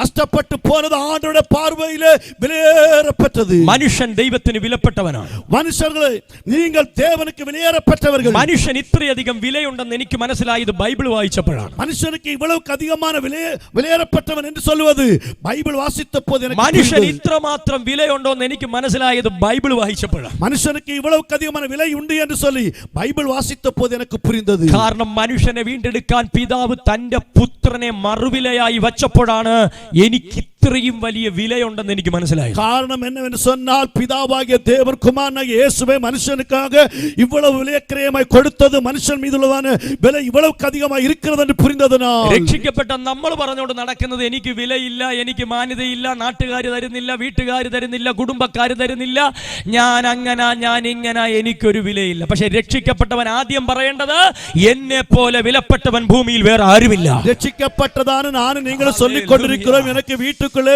விலை இல்லை, தேசத்தில் விலை இல்லை, நாட்டிலே விலை இல்லை என்று சொல்லுவீர்கள். ஆறு ரட்சிக்கப்பட்ட நீங்கள் தான் சொல்லப் போகிறீர்கள், ரட்சிக்கப்பட்ட நான் கிறிஸ்துவுக்கு விலையேறப்பட்ட ஒரு பாத்திரம். പാസ്റ്റർ എനിക്ക് വീട് കിട്ടിയില്ല പാസ്റ്റർ, അതുകൊണ്ട് എനിക്ക് വിലയില്ല പാസ്റ്റർ. போதகரே எனக்கு வீடு கிடைக்கவில்லை, ஆகவே எனக்கு தேசத்தில் விலை இல்லை. എനിക്ക് കാർ കിട്ടിയില്ല പാസ്റ്റർ, അതുകൊണ്ട് എനിക്ക് വിലയില്ല പാസ്റ്റർ. കാർ கிடைக்கவில்லை, ആകவே എനിക്ക് വിലയില്ല എന്ന് சொல்லலாம். എന്റെ കുഞ്ഞിന് സർക്കാർ ജോലി കിട്ടിയില്ല പാസ്റ്റർ, അതുകൊണ്ട് കുടുംബക്കാരുടെ നടുവിൽ എനിക്ക് വിലയില്ല. എന്റെ പിള്ളയ്ക്ക് ഒരു அரசாங்க വേല கிடைக்கவில்லை, ആകவே എൻ്റെ കുടുംബത്തിലെ വിലയില്ല. ഞാൻ വാടക വീട്ടിൽ താമസിക്കുന്നു പാസ്റ്റർ, അതുകൊണ്ട് എനിക്ക് നാട്ടിൽ വിലയില്ല പാസ്റ്റർ. ഞാൻ വാടക വീട്ടിലെ വാഴുகிறேன், ആകவே എൻ്റെ ദേശത്തിലെ എനിക്ക് വിലയില്ല. എന്നാൽ ഇന്ന് രാത്രി നിങ്ങളോട് ഞാൻ ഒരു സുവിശേഷം പറയട്ടെ. ആന இந்த இரவு உங்களை பார்த்து ஒரு சுவிசேஷம். നിങ്ങൾക്ക് യേശുവിനെ കിട്ടിയില്ലേ? உங்களுக்கு இயேசுவை கிடைக்கவில்லையா? ഞാൻ വിചാരിച്ചു നിങ്ങൾ ഉറക്കെ ശബ്ദം ഉയർത്തി പറയുവായിരുന്നു കിട്ടിയെന്ന്. நான் நினைத்தேன் நீங்கள் சத்தமாய் சொல்லுவீர்கள் எனக்கு கிடைத்ததென்று. കിട്ടിയതിന്റെ വില അറിഞ്ഞാലേ കിട്ടിയതിനെ കുറിച്ച് പറയാൻ നിനക്ക് ആവേശം ഉണ്ടാവും. கிடைத்ததை பற்றிയുള്ള விலையை புரிந்தால் தான் கிடைத்தவர்கள் சந்தோஷமாய் சொல்லுவார்கள். മതം മുഴുവൻ ശ്രീദേവിയും ശ്രീദേവിന്റെ മക്കളെയും ശാപമെന്ന് എഴുതി തള്ളിയതാണ്. മതം മുഴുവൻ ശ്രീദേവിയും അവരുടെ പിള്ളകളെ ശാപം പിടിത്തവர்கள் എന്ന് ജാതകത്തിന്റെ പേപ്പറുകളിൽ എഴുതി പിടിപ്പിച്ചു, ഇനി ഈ കുടുംബം പുറത്തു വരികയില്ല. அந்த ஜாதக பத்திரத்தில் எழுதி வைத்தார்கள், இனி இந்த குடும்பம் வெளியே வராது. ദുർമരണങ്ങളും പെടുമരണങ്ങളും കുടുംബത്തിനകത്ത് ആവർത്തിക്കപ്പെട്ടപ്പോൾ ഈ കുടുംബം എന്നേക്കുമായി അവസാനിപ്പിക്കുമെന്ന് മതം എഴുതി വെച്ച ചരിത്രത്തിൽ നിന്നും ഞാൻ കേട്ട യേശു എന്ന സത്യം എന്റെ ചരിത്രം മാറ്റി. அந்த மத கிரந்தங்களில் எழுதி வைக்கப்பட்ட இந்த குடும்பத்துக்குள்ள துர்மரணங்கள் வந்து இந்த குடும்பம் அழிந்து போகும் என்று சொல்லி, ஆனால் நான் பிரசங்கிக்கிற இயேசு என் குடும்பத்துக்குள்ள வந்து என் வாழ்க்கை வரலாற்றை மாற்றி அமைத்தார். ഞാൻ ജനിച്ച മതം എന്നോട് പറഞ്ഞു നീ വിലയില്ലാത്തവനാണ്. நான் பிறந்ததான மதம் சொன்னது உன் வாழ்க்கையில் விலை இல்லை. ഞാൻ പറഞ്ഞ കുടുംബം എന്നോട് പറഞ്ഞു നീ ശപിക്കപ്പെട്ടവനാണ്. കുടുംബത്താൽ சொன்னது നീ ശപിക്കപ്പെട്ടവൻ. എന്റെ സംസ്കാരം ഞങ്ങളോട് പറഞ്ഞു നിങ്ങൾ പരാജയമാണ്. എന്റെ നാഗരികം சொன்னது നിങ്ങൾ തോൽവി അടഞ്ഞ എന്റെ കൂട്ടം. നാട് എന്നോട് പറഞ്ഞു നിങ്ങൾ ഇനി ഒരിക്കലും ഉയരില്ല. എന്റെ ദേശത്താൽ சொன்னது നിങ്ങൾ ഇനി வாழ்க்கை ഉയര മാട്ടീர்கள். എന്നാൽ സുവിശേഷം എന്നോട് പറഞ്ഞു നീ എനിക്ക് വിലയേറിയവനും മാന്യനുമാണ്. സുവിശേഷം എന്നെ പാർത്തു சொன்னது നീ എനിക്ക് മേന്മയാനവൻ വിലയേറപ്പെട്ടവൻ എന്ന് சொன்னது. ഞാൻ ഇത് പറയുമ്പോൾ ഇവിടെ വിടുതൽ സംഭവിക്കുകയാണ്. നിങ്ങൾ சொல்லும்போது വിടുതൽ നടക്കുന്നത്. നിനക്ക് വിരോധമായി എഴുതിയ കൈയെഴുത്ത് പ്രതികൾ മായുകയാണ്. നിനക്ക് വിരോധമായി എഴുതപ്പെട്ട കൈയെഴുത്ത് പ്രതികൾ അழிந்து ദൈവം പോകുന്നു. നമ്മോട് പറയാണ് നീ എനിക്ക് മാന്യനും വിലയേറിയവനുമാണ്. ആണ്ടവർ சொல்றது നിങ്ങൾ எனக்கு கனம் பொருந்தினவர்கள். ഞാൻ നിന്നെ ഭയങ്കരവും അതിശയവുമായി സൃഷ്ടിച്ചിരിക്കുന്നു. ഞാൻ നിങ്ങളെ ഭയങ്കരമായി അതിശയമായി ഉണ്ടാക്കിയപടിയാൽ അടിഞ്ഞു പോകുന്ന 2.5 കിലോ പൊന്നും വെള്ളിയും കൊടുത്തല്ല അരവിന്ദ് മോഹനെ യേശു വീണ്ടെടുത്തത്. അഴിഞ്ഞു പോകുന്ന 2.5 കിലോ വെള്ളിയോ പൊന്നോ കൊടുത്തല്ല ആണ്ടവർ അരവിന്ദ് മോഹൻ വീണ്ടെടുത്തത്. ദ്രവിച്ചു പോകുന്ന വസ്തുക്കൾ കൊണ്ടല്ല പിതാവിന്റെ വീണ്ടെടുപ്പിന്റെ വില ഒരുക്കിയത്. അഴിഞ്ഞു പോകുന്നതാണ് പൊരുൾക്കളിനാൽ പിതാവാകിയ ദേവൻ എന്നെ എന്റെ കുടുംബത്തെ വീണ്ടെടുത്തത്. നിർദോഷവും നിർമ്മലവുമായ യേശുവിന്റെ രക്തത്താൽ എനിക്ക് വീണ്ടെടുപ്പിന്റെ വില കൊടുത്തെങ്കിൽ ആ യേശുവിന്റെ രക്തത്തിന് എന്ത് വിലയുണ്ടോ അതാണ് എന്റെ വില. அந்த நிர்மலமான இரத்தத்தினாலே இயேசு எனக்கு தந்து அந்த விலையேறப்பட்ட ரட்சிப்பை அரவிந்த் மகன் குடும்பத்துக்கு கர்த்தர் தந்தார். ഈ ദേശത്ത് വിലയുള്ളവരായി ജീവിക്കുക. இந்த தேசத்தில் விலையுள்ளவர்களாக வாழுங்கள். ഈ പട്ടണത്തിൽ വിലയുള്ളവരായി ജീവിക്കുക. பிராந்தியத்தில் விலையுள்ளவர்களாக வாழுங்கள். ഈ ദേശത്ത് വിലയുള്ളവരായി ജീവിക്കുക. இந்த தேசத்தில் விலையுள்ளவர்களாக மாறுங்கள். നിന്റെ കുടുംബക്കാരുടെ നടുവിൽ വിലയുള്ളവരായി ജീവിക്കുക. നിന്റെ കുടുംബക്കാരുടെ നടുവിൽ വിലയുള്ളവരായി ജീവിക്കുക. உங்கள் குடும்ப தேசத்தார் நடுவில் விலையுள்ளவர்களாக வாழுங்கள். നീ രക്ഷിക്കപ്പെട്ടതുകൊണ്ട് തല താഴ്ത്തി നടക്കരുത്. நீங்கள் രക്ഷിക്കപ്പെട്ടതിനാൽ തല കുനിந்து നടக்க നീ വേண்டாം. ബൈബിൾ എടുത്തതുകൊണ്ട് തല താഴ്ത്തി നടക്കരുത്. நீங்கள் பைபிள் எடுத்தபடி தலை குனிந்து நடக்க வேண்டாம். ഈ പഞ്ചായത്തിൽ കൂടെ തല ഉയർത്തി നടക്കണം. இந்த பஞ்சாயத்தில் தலை நிமிர்ந்தவர்களாய் நடக்க வேண்டும். നീ വഴിയെ പോയപ്പോ പള്ളി കയറിയവനല്ല. நீ வழியே போகும்போது ஆலயத்தில் வந்தவர்கள் அல்ல. നീ കഷ്ടത വന്നപ്പോ ഹല്ലേലൂയ വിളിക്കാൻ വന്നവനല്ല. நீ கஷ்டம் வந்தபோது அல்லேலூயா கூப்பிடும்படி வந்தவர்கள் அல்ல. ഭൂമിക്ക് അടിസ്ഥാനം ഇടുന്നതിനു മുമ്പേ, ഭൂമിക്ക് അസ്തിവാരം പോടുന്നതിനു മുന്നേ ദൈവം നിന്റെ പുനഃസ്ഥാപനം ഒരുക്കിയിരിക്കുകയാണ്. ഉനക്കാக ഒരു ഉയർത്തെഴുന്നേൽപ്പിനെ കണ്ടിരുന്നു. ശബ്ദമൊന്ന് ഉയരട്ടെ. ശബ്ദമായി ഈ ദേശം അത് കേൾക്കട്ടെ. ഈ ദേശം അത് കേൾക്കട്ടെ. ഇത് ക്രിസ്ത്യാനികളുടെ കൂട്ടമല്ല. ഇത് ക്രിസ്തുവിന്റെ കൂടുകയല്ല. ഇത് പെന്തക്കോസ്തുകാരുടെ കൂട്ടമല്ല. ഇത് പെന്തക്കോസ്തുകാരുടെ ഇത് വീണ്ടെടുക്കപ്പെട്ടവരുടെ കൂട്ടമാണ്. വീണ്ടെടുക്കപ്പെട്ട മക്കളുടെ ഈ കൂട്ടം. ശബ്ദം ഈ ദേശം ഒന്ന് കേൾക്കട്ടെ. இந்த சத்தம் இந்த தேசம் ഒന്ന് കേൾക്കട്டும். എന്റെ ജീവിതത്തിന് വിലയുണ്ടെന്ന് എനിക്ക് മനസ്സിലായത്. என்னோட வாழ்க்கைக்கு ஒரு விலை உண்டு என்று எனக்கு புரிந்தது. എന്റെ കുടുംബത്തിന് വിലയുണ്ടെന്ന് എനിക്ക് മനസ്സിലായത്. என்னோட குடும்பத்திற்கு எனக்கு விலை உண்டு என்று புரிந்தது. ഈ തിരുവെഴുത്ത് പറയുന്ന വീണ്ടെടുപ്പിന്റെ ശുശ്രൂഷ ഞാൻ പഠിച്ചപ്പോഴാണ്. இந்த வசனத்திலே சொல்லப்பட்ட மீட்டெடுக்கப்பட்டதான சுவிசேஷத்தை நான் வாசித்த பிற்பாடு ഞാൻ രക്ഷിക്കപ്പെട്ടു എന്ന് പറഞ്ഞുകൊണ്ട് നടക്കാനുള്ളതല്ല ഇത്. நான் രക്ഷിക്കപ്പെട്ടேன் என்று சொல்லிக்கொண்டு நடப்பதற்காக அல்ல. നാം രക്ഷിക്കപ്പെട്ടപ്പോൾ, நான் രക്ഷിക്കപ്പെട്ട போது, മാനസാന്തരപ്പെട്ടപ്പോൾ, மனம் திரும்பின போது, പാപത്തിൽ നമ്മൾ പുറത്തു വന്നു എന്ന് മാത്രമല്ല, പാപത്തിൽ നാം വെളിയെ വന്നോം എന്ന് சொல்வதற்காக மட்டுமல்ல, ചില അധികാരങ്ങൾക്കകത്തു വന്നു എന്നതും സത്യമാണ്. ചില അധികാരങ്ങൾക്കുള്ളേ വന്നോം என்பது மெய்.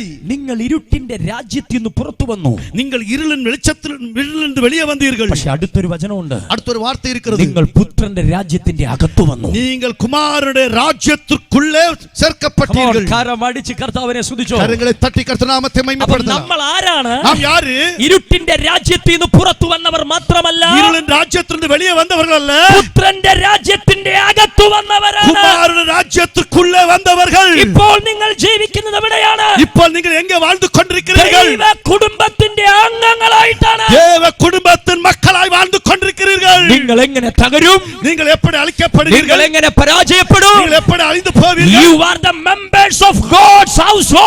നീ ദൈവ ഭവനത്തിന്റെ അംഗമാണ്. നിങ്ങൾ ദേവനുടെ വീട്ടിലെ അംഗത്തിനர்கள்.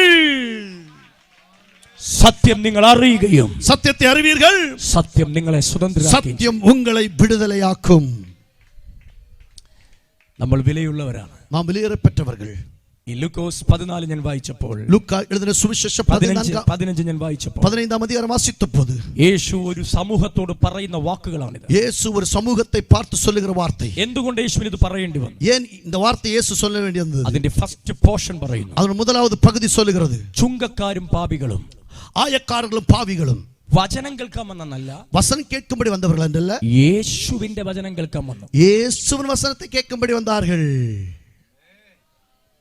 അതൊക്കെ വളരെ വിശദീകരിക്കേണ്ട സെന്റൻസ് ആണ്. അതെല്ലാം മികവും വ്യാഖ്യാനമായി ചൊല്ലിത്തു കൊടുക്ക വേണ്ടതാണ് വാർത്തകൾ. 30 വയസ്സുള്ള യേശുവിന്റെ ശുശ്രൂഷ ആരംഭിക്കുമ്പോൾ, യേശു ക്രിസ്തുവിന്റെ 30 വയതിലെ ഊഴിയത്തെ ആരംഭിക്കുമ്പോൾ, ആ ചെറുപ്പക്കാരന്റെ ശുശ്രൂഷ ആരംഭിക്കുമ്പോൾ, அந்த വാലിബ പരുവത്തിൽ அந்த ഊഴിയത്തെ ആരംഭിക്കുമ്പോൾ, ഒന്നുകൂടെ കയറി പറഞ്ഞാൽ, ഞാൻ ഒന്നുകൂടെ சொல்லட்டுமா, ഇവൻ എന്റെ മകനെന്ന് പരസ്യമായി പിതാവ് പ്രഖ്യാപിച്ച മകന്റെ ശുശ്രൂഷ ആരംഭിക്കുമ്പോൾ, ഇവൻ എന്റെ നേസകുമാരൻ എന്ന് சொல்லி പബ്ലിക്കാக പിതാവായ ദേവൻ യേശുവെ പറ്റി சொன்னார் என்று சொன்னால், യേശുവിന്റെ ശുശ്രൂഷ ആരംഭിക്കുന്നത് രഹസ്യത്തിൽ നിന്നല്ല. യേശു ക്രിസ്തുവിന്റെ ഊഴിയം ആരംഭിക്കപ്പെട്ടത് രഹസ്യமாக അല്ല, അതൊരു പരസ്യ പ്രഖ്യാപനമാണ്. അത് വെളിപ്പടയാണ് ഒരു ഉപദേശമായിരുന്നത്. യോർദാൻ നദിയിൽ നിന്നുകൊണ്ട്, യോർദാൻ ആറ്റിലെ ഇருந்து ഒരു പരസ്യ പ്രഖ്യാപനം കേൾക്കുകയാണ്. ഒരു പരസ്യமான ഒരു വാർത്ത വരുகிறது. This is my son. ഇത് എന്റെ നേസകുമാരൻ.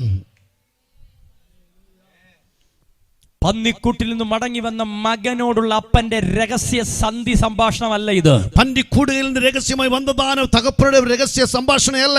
ഇപ്പോൾ നിങ്ങൾ വായിച്ച വചനം രഹസ്യ പ്രസ്താവനയല്ല. ഇപ്പോൾ നാം ആശിത്തദാന വസനം ഒരു രഹസ്യമായി ചൊല്ല വേണ്ടിയ വാർത്തയല്ല. മടങ്ങി വന്നവനെ കൊല്ലണമെന്ന് നിയമം പറയുമ്പോൾ, തിരുമ്പി വന്നവനെ കൊല ചെയ്യ വേണ്ടുമെന്ന് ചൊല്ലി പ്രമാണം ചൊല്ലുമ്പോൾ, ശാപഗ്രസ്തനായ മകനെ കല്ലെറിയണമെന്ന് നിയമം പറയുമ്പോൾ, ശാപം പിടിത്ത മകനെ കല്ലെറിഞ്ഞ് കൊല ചെയ്യ വേണ്ടുമെന്ന് ഇതാ ഒരു അപ്പന്റെ പരസ്യ പ്രഖ്യാപനം. ഇതോ ഒരു തകപ്പരുടെ സുവിശേഷം രഹസ്യ പ്രസ്താവനയല്ല.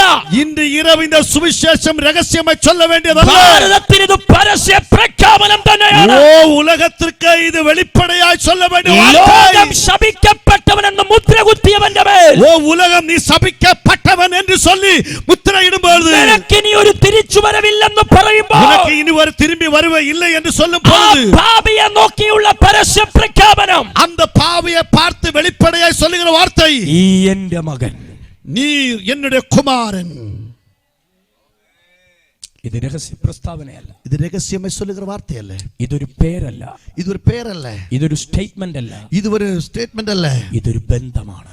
ഇത് ഒരു തുടർബ് ഐക്യം. ഇന്ന് രാത്രി, ഇന്ന് ഇരവ് ഈ ദേശത്തൊരു ബന്ധം ഇറങ്ങുകയാണ്. இந்த ദേശത്തിലെ ഒരു ഐക്യം, ഒരു തുടർബ് ഇറങ്ങുകയാണ്. കഴിഞ്ഞ 15 വർഷമായി ഞാൻ യേശു ക്രിസ്തുവിനെ പ്രസംഗിക്കുന്നു. പോன 15 ആണ്ടുകളാக യേശു ക്രിസ്തുവെ പറ്റി പ്രസംഗം பண்ணுகிறேன். ആയിരക്കണക്കിന് ആൾക്കാർ നിത്യജീവന്റെ അവകാശികളായി മാറുന്നത് കണ്ണുകൊണ്ട് കാണാൻ കൃപ ലഭിച്ചു. ആയിരക്കണക്കാன மக்கள் നിത്യ ജീവന്റെ അവകാശികളായി മാറുവതിനെ സ്വന്തം കണ്ണാൽ കാണാൻ முடிந்தது. നൂറുകണക്കിന് തലമുറകൾ എഴുന്നേറ്റ് വരുന്നത് ഞാൻ കണ്ടു. നൂറ്റുകണക്കാன തലമുറകൾ എഴുമ്പി വരുവதை நான் பார்த்தேன். ഞാൻ ഇന്ന് രാത്രി ദേശത്തോട് സംസാരിക്കട്ടെ. ഞാൻ இந்த இரவு தேசத்தை பார்த்து சொல்லட்டுமா? ഈ ഓൺലൈൻ പ്ലാറ്റ്ഫോമിൽ എന്നെ കാണുന്നവരോട് സംസാരിക്കട്ടെ. ഓ ഇന്ന് മാலை വേളയിൽ இந்த പ്ലാറ്റ്ഫോമിൽ എന്നെ பார்க்கிறவர்களை பார்த்து சொல்லட்டுமா? ഇന്ന് രാത്രി ഒരു ബന്ധം നിന്നെ തൊടാൻ പോകുകയാണ്. இந்த இரவு ஒரு ஐக்கியம், ஒரு தொடர்பு உன்னை தொடப் போகிறது. എവിടെയാണോ ബന്ധം തുറന്നു വരുന്നത്, എங்கே அந்த தொடர்பு வெளிப்பட்டு வருகிறது, അവിടെ ബന്ധനങ്ങൾ അഴിഞ്ഞു പോകും. அங்கே கட்டுகள் அழிக்கப்பட்டு போகும். ഈ പട്ടണത്തിൽ ഒരു ബന്ധം ഇറങ്ങുകയാണ്. இந்த பட்டணத்திலே ஒரு ஐக்கியம் அல்ல தொடர்பு வெளிப்படுகிறது. മതമല്ല, ഒരു മതമല്ല,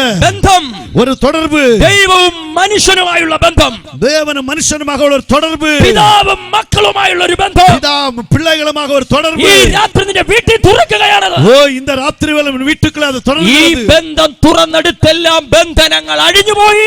இந்த ஐக்கியம், இந்த தொடர்பு எங்கெல்லாம் தொட்டதோ அங்கே கட்டுகள் அழிக்கப்பட்டது. ഞാൻ ഇന്ന് രാത്രി പറയട്ടെ, நான் இந்த இரவில் சொல்லட்டுமா? നിങ്ങൾ ആമേൻ പറഞ്ഞില്ലെങ്കിലും എന്റെ വിഷയമല്ല. നിങ്ങൾ ആമേൻ சொல்லாவிட்டாலும் பிரச்சனை പക്ഷേ இல்லை. ഞാൻ പറഞ്ഞുകൊണ്ടേയിരിക്കും. நான் சொல்லிக்கொண்டே இருப்பேன். ഞാൻ ബന്ധനത്തിലല്ല, ഞാൻ വലിയൊരു ബന്ധത്തിലാണ്. நான் ഒരു பெரிய കട്ടുക്കുള്ള അല്ല, ഞാൻ ഒരു பெரிய ഐക്യத்துக்குள்ள ആയിരക്കണക്കിന് ജനസമൂഹത്തോട് ഞാൻ പ്രസംഗിച്ചുകൊണ്ടേയിരിക്കും. ആയിരക്കണക്കാன ജനങ്ങളെ பார்த்து நான் பிரசங்கம் பண்ணிக்கொண்டே இருப்பேன். I am not in bondage. நான் கட்டப்பட்டவன் அல்ல, ഞാൻ അടിമയല്ല, நான் ഒരു അടിമ അല്ല, ഞാൻ ബന്ധനത്തിലല്ല, ഞാൻ ഒരു കട്ടുക്കുള്ള അല്ല, ഞാൻ മകനാണ്, ഞാൻ ഒരു കുമാരൻ, ഞാൻ ബന്ധത്തിലാണ്, ഞാൻ അവരുടെ തുടർബിലെ അവകാശിയാണ്, ഞാൻ ഒരു അവകാശി, ഞാൻ യേശുവിന്റെ മകനാണ്. യേശുവിന്റെ മകൻ. ഈ സത്യം നിന്നെ തൊടട്ടെ. இந்த സത്യം നിന്നെ തൊടട്ടെ. രോഗങ്ങൾ അഴിഞ്ഞു പോകട്ടെ, വ്യാധികൾ അഴിയട്ടെ, ശാപങ്ങൾ അഴിയട്ടെ, ശാപങ്ങൾ അഴിയട്ടെ, ഭൂതങ്ങൾ അഴിയട്ടെ, ഭൂതങ്ങൾ അഴിയട്ടെ, ബന്ധനങ്ങൾ അഴിയട്ടെ, കട്ടുകൾ അഴിയട്ടെ.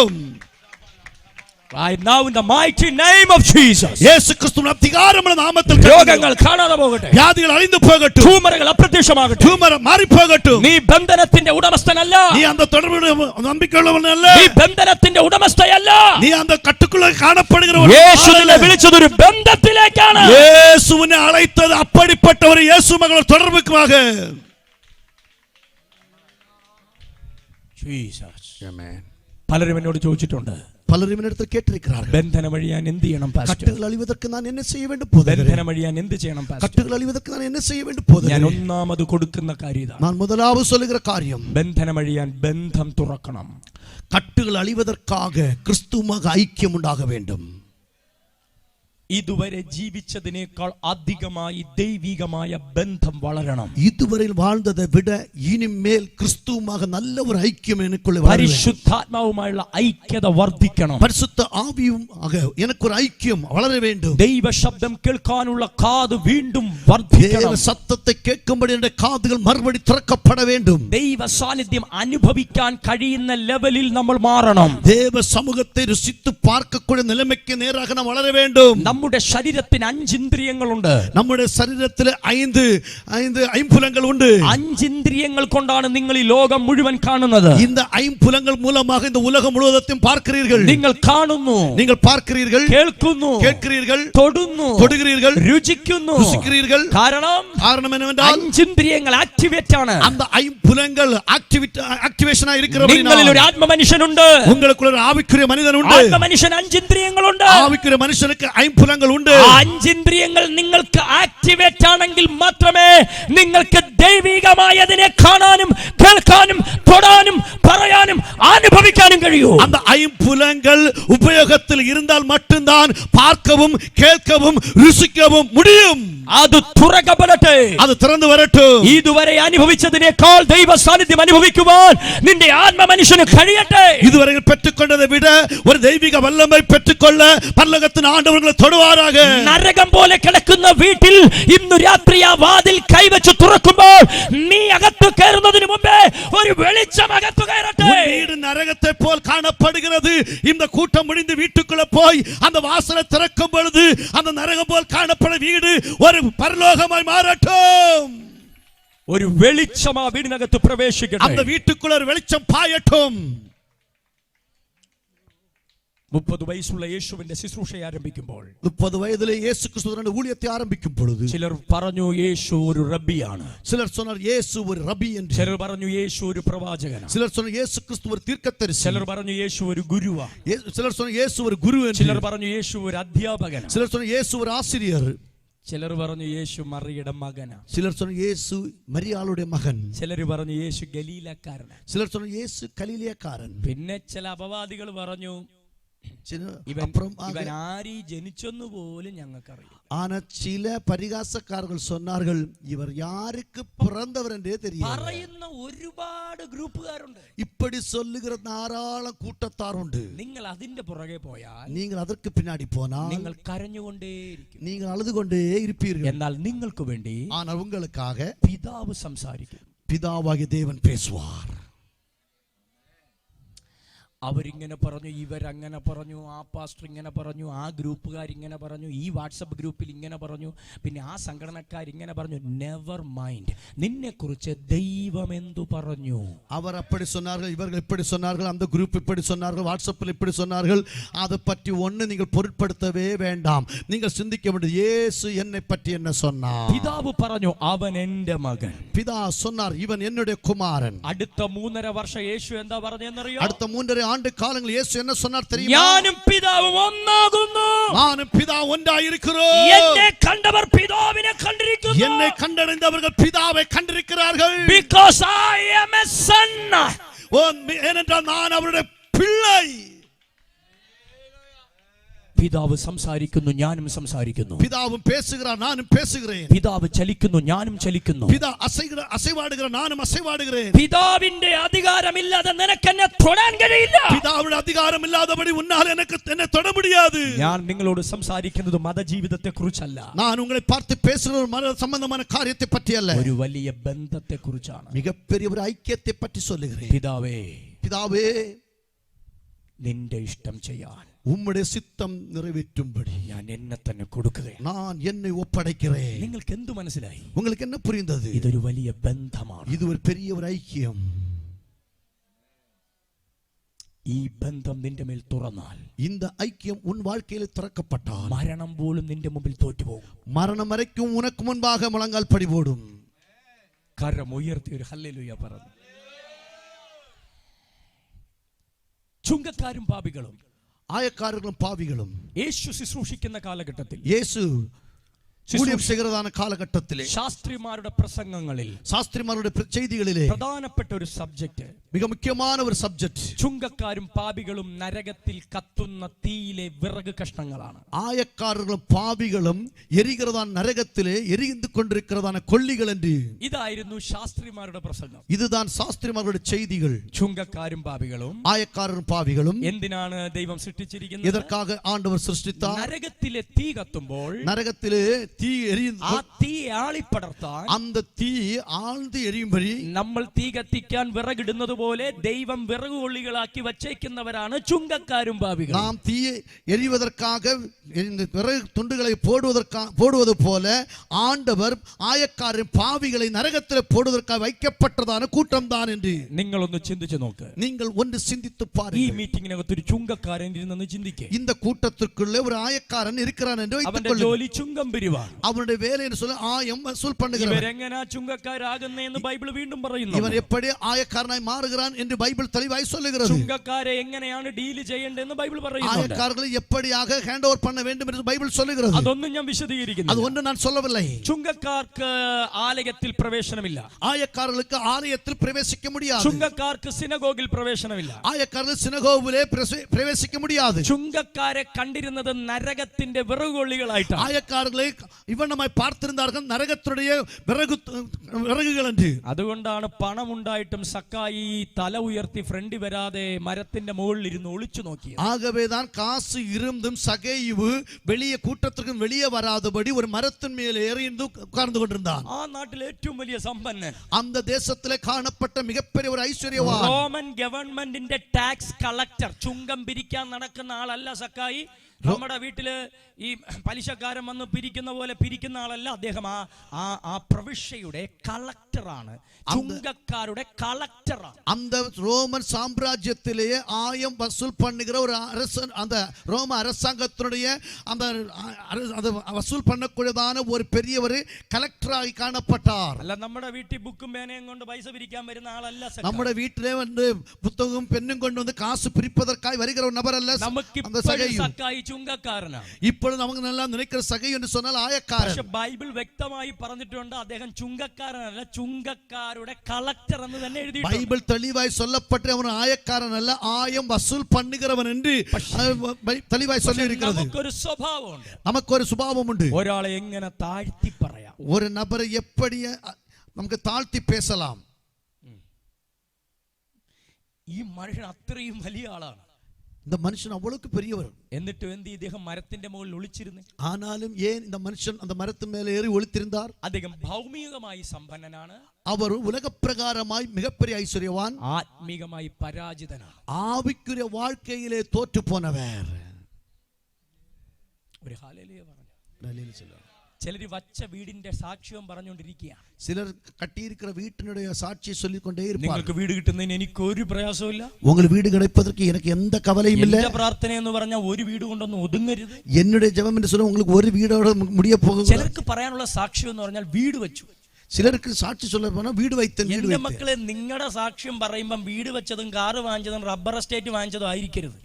அன்பான தேவ பிள்ளைகள், நீங்கள் சாட்சி சொல்ல வேண்டியது வீடு கட்டினதும் ரப்பர் எஸ்டேட் வாங்கினதும் இப்படிப்பட்டதான சாட்சிகள் இருக்கக்கூடாது. നമ്മൾ ഒരു 50 ലക്ഷത്തിന്റെ വീടും വെച്ചു 45 ലക്ഷവും ബാങ്ക് ലോണാണ്. നാം 50 ലക്ഷം രൂപയ്ക്ക് ഒരു വീട് വെച്ചിട്ട് 45 ലക്ഷം രൂപ ബാങ്ക് ലോണ്. ഇപ്പൊ പറയുന്ന ഉറങ്ങിയിട്ട് മാസങ്ങളായി. ഇപ്പൊ சொல்லுங்க, அந்த வீட்டில் தூங்கிட்டு மாதக்கணக்காയി. ഉറങ്ങാൻ വേണ്ടിയാണ് വീട് വെക്കുന്നത്. தூங்குவதற்காக தான் வீடு வைத்தோம். നമ്മൾ വീട് വെച്ചപ്പോൾ ഉറക്കം പോയവരാ. നാം വീട് வைத்ததோட നമ്മൾ തൂക്കം പോയിട്ട്. നമ്മൾ 10-15 ലക്ഷത്തിന്റെ കാറും വാങ്ങിച്ചു.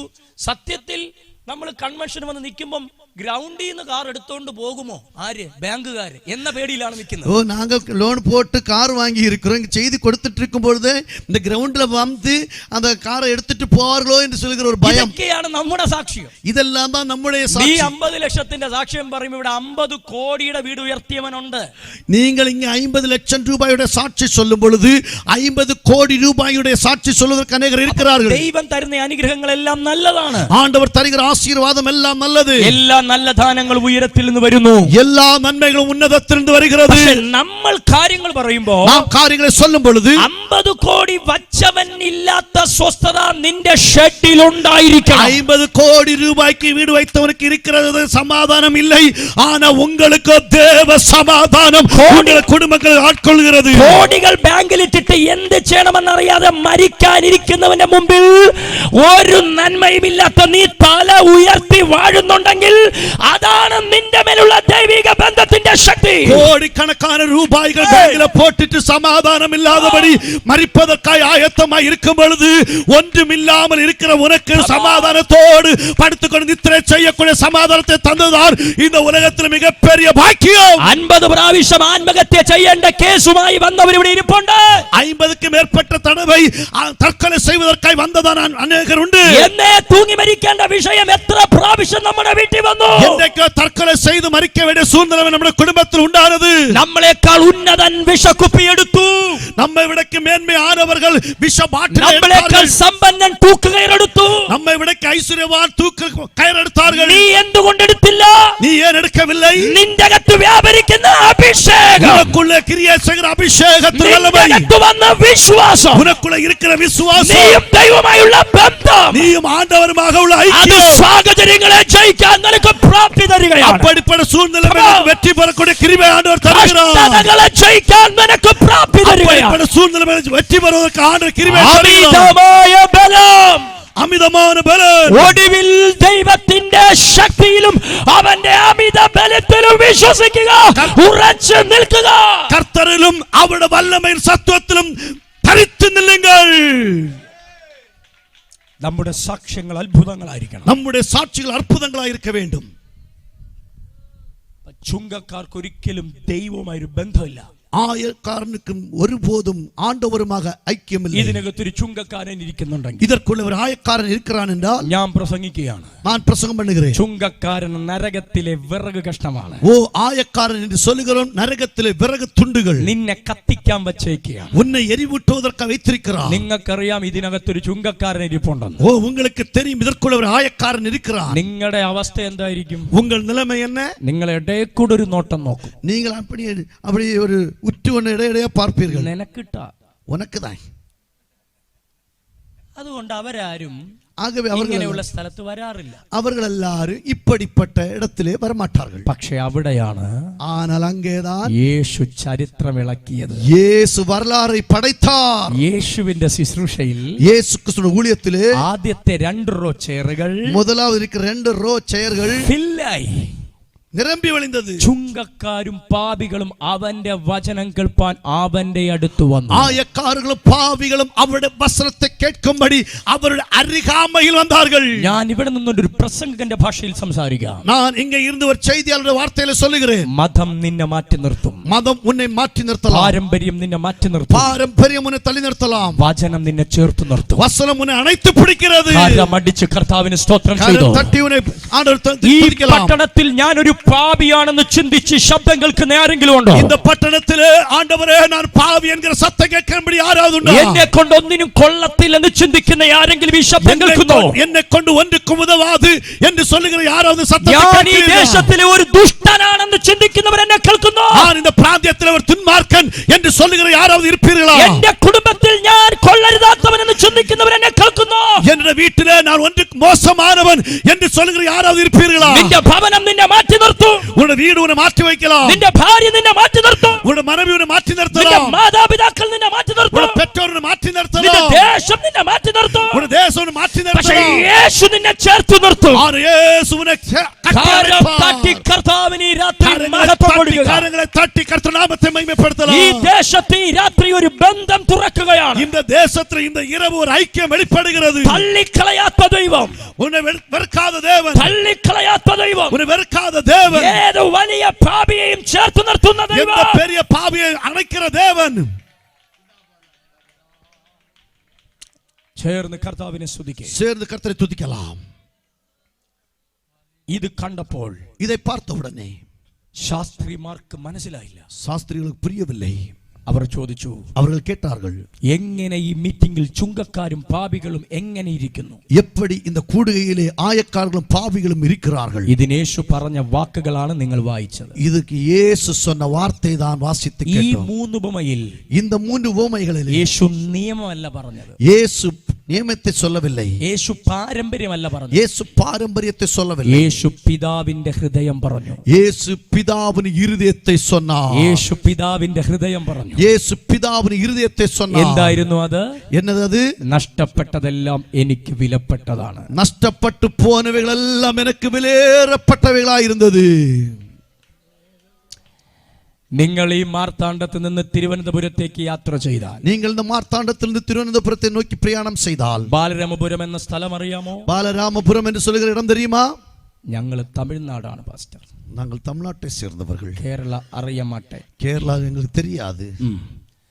ബാലരാമപുരം കഴിയുമ്പോൾ ഒരു സ്ഥലമുണ്ട്. பாலராமபுரம் பகுதியிலே ஒரு இடமுண்டு. ആ സ്ഥലത്തിന്റെ പേര് വെടിവച്ചൻ കോവിൽ എന്നാണ്. அந்த இடத்தினுடைய பேர் தான் വെടിവച്ചാൻ കോയിൽ. സ്ഥലം അറിയില്ലെങ്കിലും പാസ്റ്ററെ, അവിടെ ഞാൻ ഒരു ദിവസം അതുവഴി പോയപ്പോൾ പൊട്ടി ഞാൻ ഞെട്ടി. സ്ഥലം தெரியாத அந்த வழியாக போகும் பொழுது நான் அப்படியே ആശ്ചര്യത്തിൽ അതിർച്ചിയിൽ ഞാൻ അതെന്റെ ജന്മനാടാണ്. அதுதான் என்னுடைய சொந்த. അവിടെ ഒരു ക്ഷേത്രം നിങ്ങൾക്ക് കാണാം. அங்கே ஒரு கோயில் நீங்கள் பார்ப்பீர்கள். അതിന്റെ പുറകിലാണ് എന്റെ കുടുംബം. அந்த கோயிலுடைய பின்னாடி தான் என்னுடைய வீடு. എന്റെ ജനനം വളർച്ച ഒക്കെ അവിടെയാണ്. என்னுடைய பிறப்பு വളർന്നതെല്ലാം അங்கേதான். ഞാൻ ജനിക്കുമ്പോൾ നിങ്ങൾക്കറിയാം, ഒരു ഹൈന്ദവ സംസ്കാരത്തിൽ ഒരാൾ ജനിക്കുമ്പോൾ ജനിക്കുന്ന സമയത്ത് ചോദിക്കാതെ തന്നെ ജനിക്കുന്ന ഒരു പുസ്തകത്തിന്റെ പേരാണ് ജാതകം. பாருங்கள், நான் பிறக்கும் பொழுது கேட்பதற்கு முன்னாகவே எழுதக்கூடியதான ஒரு புஸ்தகத்தினுடைய பேர் தான் ஜாதகம். ഞാൻ ചോദിച്ചു വാങ്ങിച്ചതല്ല. நான் கேட்டு வாங்கினதல்ல. ഞാൻ ചോദിച്ചിട്ടില്ല. நான் கேட்டதில்லை. ഞാൻ ജനിച്ചു പോയതുകൊണ്ട്, நான் பிறந்ததுனால അതും ജനിച്ചു. அதுவும் வந்தது. ഞാൻ ചോദിച്ചില്ല. நான் கேட்கவே இல்லை. പക്ഷെ തെറ്റെന്തായിരുന്നറിയോ? தவறு என்ன தெரியுமா? ഞാൻ ജനിച്ചു. நான் பிறந்து போனேன். ഈ നാട്ടിൽ ചിലർ ഇത് പറഞ്ഞുകൊണ്ടിരിക്കുക. சிலர் இதையும் சொல்லிக்கொண்டிருக்கிறீங்க. ജനിക്കണ്ടായിരുന്നു. பிறக்க வேண்டிய தேவையே இல்லாம இருந்தது. നീ ജനിച്ചത് ദൈവ പദ്ധതിയിലാണ്. நீங்கள் பிறந்தது தேவனுடைய திட்டத்தின்படி. ചിലരുടെ മനസ്സിനെ കർത്താവ് തൊടാൻ പോവുകയാണ്. சில பிள்ளைகளுடைய மனதுகளை கர்த்தர் தொடப் போகிறார். ഞാൻ ജനിച്ചപ്പോൾ, நான் பிறந்தபோது, ഞാൻ ജനിച്ചതുകൊണ്ട്, நான் பிறந்ததனால் ഈ പുസ്തകവും ജനിച്ചു. இந்த புத்தகம் பிறந்தது. എന്റെ ജനന സമയം, നാഴിക വിനാഴിക ഒക്കെ വച്ച് ഈ പുസ്തകത്തിൽ അവരെന്തൊക്കെയോ എഴുതി. நான் பிறந்ததான நேரம், നാഴികை எல்லாவற்றையும் வைத்து இந்த புத்தகத்திலே என்னெல்லாம் எழுதினார்கள். സംസ്കാരത്തിന്റെ പ്രത്യേകത, இந்த நாகரிகத்தினுடைய மேன்மை, നീ ജനിക്കുമ്പോൾ, நீங்கள் பிறக்கும் பொழுது, നീ ജനിക്കുന്ന സമയം വിലപ്പെട്ടതാണ്. ஓ நீங்கள் பிறக்கிறதான நேரம் விலையேறப்பட்டது. ആ ദിവസം വിലപ്പെട്ടതാണ്. அந்த நாள் விலையேறப்பட்டது. ആ ദിവസത്തിലെ ഗ്രഹനില വിലപ്പെട്ടതാണ്. அந்த நாட்களில் இருக்கிற கிரகம் விலையேறப்பட்டது. ഇതെല്ലാം കൂടെ വച്ചാ നിന്റെ ഭാവി എഴുതുന്നു. இதெல்லாவற்றை வைத்து தான் உன்னுடைய வருங்காலத்தை ഒരു எழுதுகிறார்கள். വീണ്ടെടുക്കപ്പെട്ടവന്റെ പ്രത്യേകത, ஆனா மீட்டெடுக்கப்பட்ட தேவனுடைய അവൻ വീണ്ടും ജനിക്കുമ്പോൾ, அவர் மறுபடி பிறக்கும் பொழுது, അവനെ ജനിപ്പിച്ച ദൈവമാണ് ശക്തനായവൻ. அவனை பிறப்பித்த ஆண்டவர் தான் வல்லமையுள்ளவர். നീ ജനിച്ച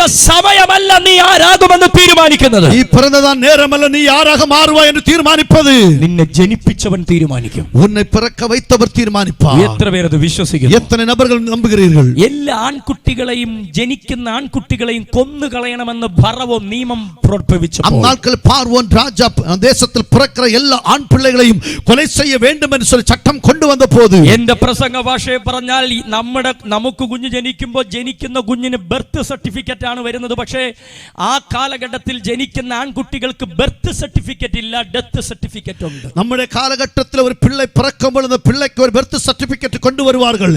ஆனால் அந்த காலகட்டத்திலே ஒரு பிள்ளை பிறக்கும்போது பர்த் சர்டிபிகேட் கிடைக்காது. அதற்கு பதிலாக டெத் சர்டிபிகேட் தான் கொடுப்பார்கள். ബർത്ത് സർട്ടിഫിക്കറ്റ് ഇല്ലാത്ത ഡെത്ത് സർട്ടിഫിക്കറ്റിന്റെ കാലഘട്ടത്തിൽ, பர்த் சர்டிபிகேட் இல்லாதபடி டெத் சர்டிபிகேட் உள்ளதான காலகட்டத்திலே ഒരിക്കലും മോശ അവിടെ ജനിക്കാൻ പാടില്ല.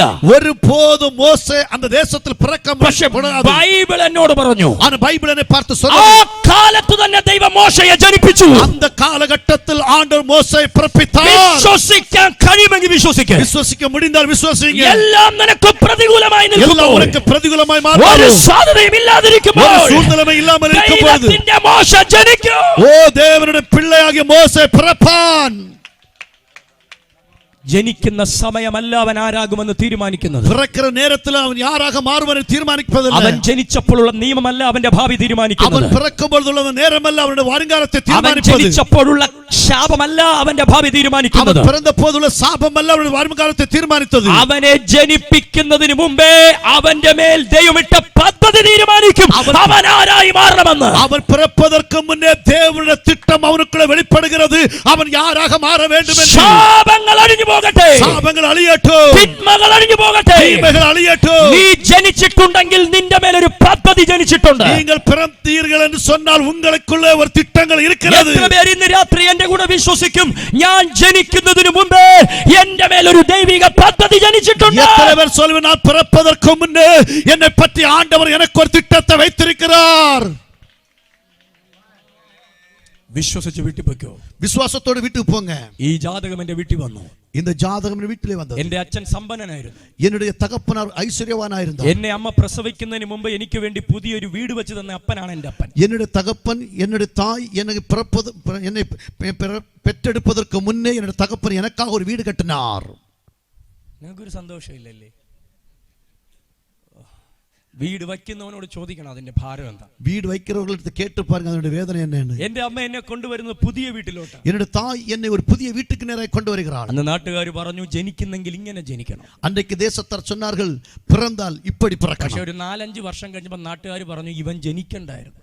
ஆனால் 4-5 ஆண்டுகள் தாண்டின போது தேசத்தார் சொன்னார்கள் இப்படி ஒரு பிள்ளை பிறக்க வேண்டியதாக இல்லை. ഒരുപാട് തിന്മകൾ എന്റെ കുടുംബത്തിൽ എഴുതി പിടിപ്പിച്ചു. என் குடும்பத்துக்கு நேராக अनेक தீமைகள் வந்து ഞാൻ சேர்ந்தது. ഇന്ന് രാത്രി ഇവിടെ നിന്നുകൊണ്ട് நான் இந்த இரவு അധികാരത്തോടെ ശുശ്രൂഷിക്കട്ടെ. அதிகாரத்தோடு ഈ പട്ടണത്തിൽ മന്ത്രവാദികൾ എഴുതി പിടിപ്പിച്ചിരിക്കുന്ന മന്ത്രവാദങ്ങളെ യേശുവിന്റെ രക്തത്താൽ മായ്ച്ചു കളയാൻ പോവുകയാണ്. இந்த தேசத்தில் மந்திரவாதிகள் எழுத வைக்கப்பட்ட மந்திரவாதங்கள் இயேசு கிறிஸ்து நாமத்தினாலே அழிந்து போவதாக. എല്ലാ അഭിഷക്തന്മാരെയും ദൈവം അയക്കുന്നത് ഒരേ ശുശ്രൂഷ ചെയ്യാനല്ല. எல்லா ஊழியக்காரனை கர்த்தர் அனுப்புவது ஒரே மாதிரிப்பட்ட ஊழியத்தை செய்யும்படியாக அல்ல. കടന്നുപോയ വഴികളാണ് അവരുടെ താക്കോൽ. ஒவ்வொரு ஊழியக்காரர் கடந்து போன பாதைகள் தான் அவருடைய திறவுகோல். യേശു മരണം അനുഭവിച്ചു, മരണത്തെ ജയിച്ചു. இயேசு மரணத்தை ஏற்றுக்கொண்டார், மரணத்தில் வெற்றி பெற்றார். അതുകൊണ്ട് ബൈബിൾ പറയുന്നു മരണത്തിന്റെയും പാതാളത്തിന്റെയും താക്കോൽ അവന്റെ കയ്യിലുണ്ട്. ஆகவே பைபிள் சொல்லுகிறது மரணத்துக்கு பாதாளத்துக்கு திறவுகோல் அவருடைய கையிலே இருக்கிறது. എന്റെ അഭിഷക്തന്മാരെ ആരും അനുഭവിക്കാത്ത കഷ്ടതകളിലൂടെ നമ്മൾ കടന്നു പോയിട്ടുണ്ടോ? அருமையான ஊழியக்காரர்களே, இதுவரைக்கும் யாரும் അനുഭവിക്കാத കഷ്ടത്തിൽ കൂടെ കടന്നു சென்றிருக்கிறோமோ? ഇല്ലാത്ത പ്രതികൂലങ്ങളിലൂടെ നമ്മൾ പോയിട്ടുണ്ടോ? யாரும் അനുഭവിക്കാத പ്രതികൂലങ്ങൾ മൂലമായി കടന്നു சென்றிருக்கிறோமோ? നിങ്ങൾക്കത് കഷ്ടത, അന്നും നിങ്ങൾക്കത് കഷ്ടത. അன்றைக்கு அது உங்களுக்கு வாழ்க்கை എന്നാൽ கஷ்டம். നിങ്ങൾ അതിനകത്ത് കയറി പുറത്തു വരുമ്പോൾ நீங்கள் இன்றைக்கு அதுக்குள்ள ஏறி வெளியே അത് வரும்போது നിങ്ങളുടെ താക്കോൽ. அது உங்களுடைய திறவுகோல். നിങ്ങൾ കൈവച്ചാൽ അവൻ അഴിയപ്പെടും. நீங்க கை வைத்தால் அது அழிந்து போகும். ഞാൻ ഇന്ന് രാത്രി പ്രവചിക്കുന്നു, நான் இந்த ராத்திரி தீர்க்கதரிசனம் ഈ உரைக்கிறேன். ദേശത്ത് ആഭിചാരകന്മാർ എഴുതി പിടിപ്പിച്ചിരിക്കുന്ന ചില കഥകളെ യേശുവിന്റെ രക്തത്താൽ അഭിഷക്തന്മാർ മായ്ക്കുകയാണ്. இந்த ராத்திரி வேளை இந்த தேசத்தை பார்த்து தீர்க்க தரிசனமாய் உரைக்கிறேன். இந்த தேசத்துல மந்திரவாதிகள் எழுதி வைக்கப்பட்டிருக்கிற மந்திர தந்திரங்கள் இயேசு கிறிஸ்து நாமத்தினாலே அழிந்து போவதாக. ദുർമരണങ്ങൾ നീങ്ങി പോകട്ടെ. தேசத்துல துர்மரணங்கள் மாறட்டும். ആത്മഹത്യകൾ നീങ്ങി പോകട്ടെ. தற்கொலை ஆவிகள் அழியட்டும். തലമുറയുടെ പെടുമരണങ്ങൾ നീങ്ങട്ടെ. தலைமுறைகளுக்காக காணப்படுகிற பெரிய மரணங்கள் மாறட்டும். സുവിശേഷ യോഗങ്ങൾക്ക് മാത്രമേ ഇതിനെ അഴിക്കാനുള്ള അധികാരമുള്ളൂ. சுவிசேஷ கூட்டங்களுக்கு இவைகளை அழிக்கக்கூடிய அதிகாரத்தை கர்த்தர் தந்திருக்கிறார். കുടുംബങ്ങൾ സ്വതന്ത്രമാകട്ടെ. குடும்பங்கள் விடுதலையாக்கப்படட்டும். ഈ ജാതകം എഴുതി വെച്ചിരിക്കുന്നു. இந்த ஜாதகம் இவ்வண்ணமாய் எழுதப்பட்டது. നിങ്ങൾ വളരും തോറും നിങ്ങളുടെ കുടുംബം നശിക്കും. நீங்கள் வளர வளர உங்கள் குடும்பம் நாசமடையும். 7ാമത്തെ വയസ്സിൽ എന്റെ അപ്പൻ മരിച്ചു. என்னுடைய 7வது வயதில் என்னுடைய தகப்பனார் மரித்து போனார். 8ാമത്തെ വയസ്സിൽ കുടുംബം നഷ്ടപ്പെട്ടു. 8வது വയதிൽ എന്റെ കുടുംബം നഷ്ടപ്പെട്ടത്. ശപിക്കപ്പെട്ടവരെ ഇനി നിർത്താൻ കഴിയില്ല എന്ന് പറഞ്ഞ് 28 വയസ്സുള്ള അമ്മയെയും 8 വയസ്സുള്ള മകനെയും 3 വയസ്സുള്ള മകളെയും ആ ദേശത്തെ നടിച്ചിറക്കി.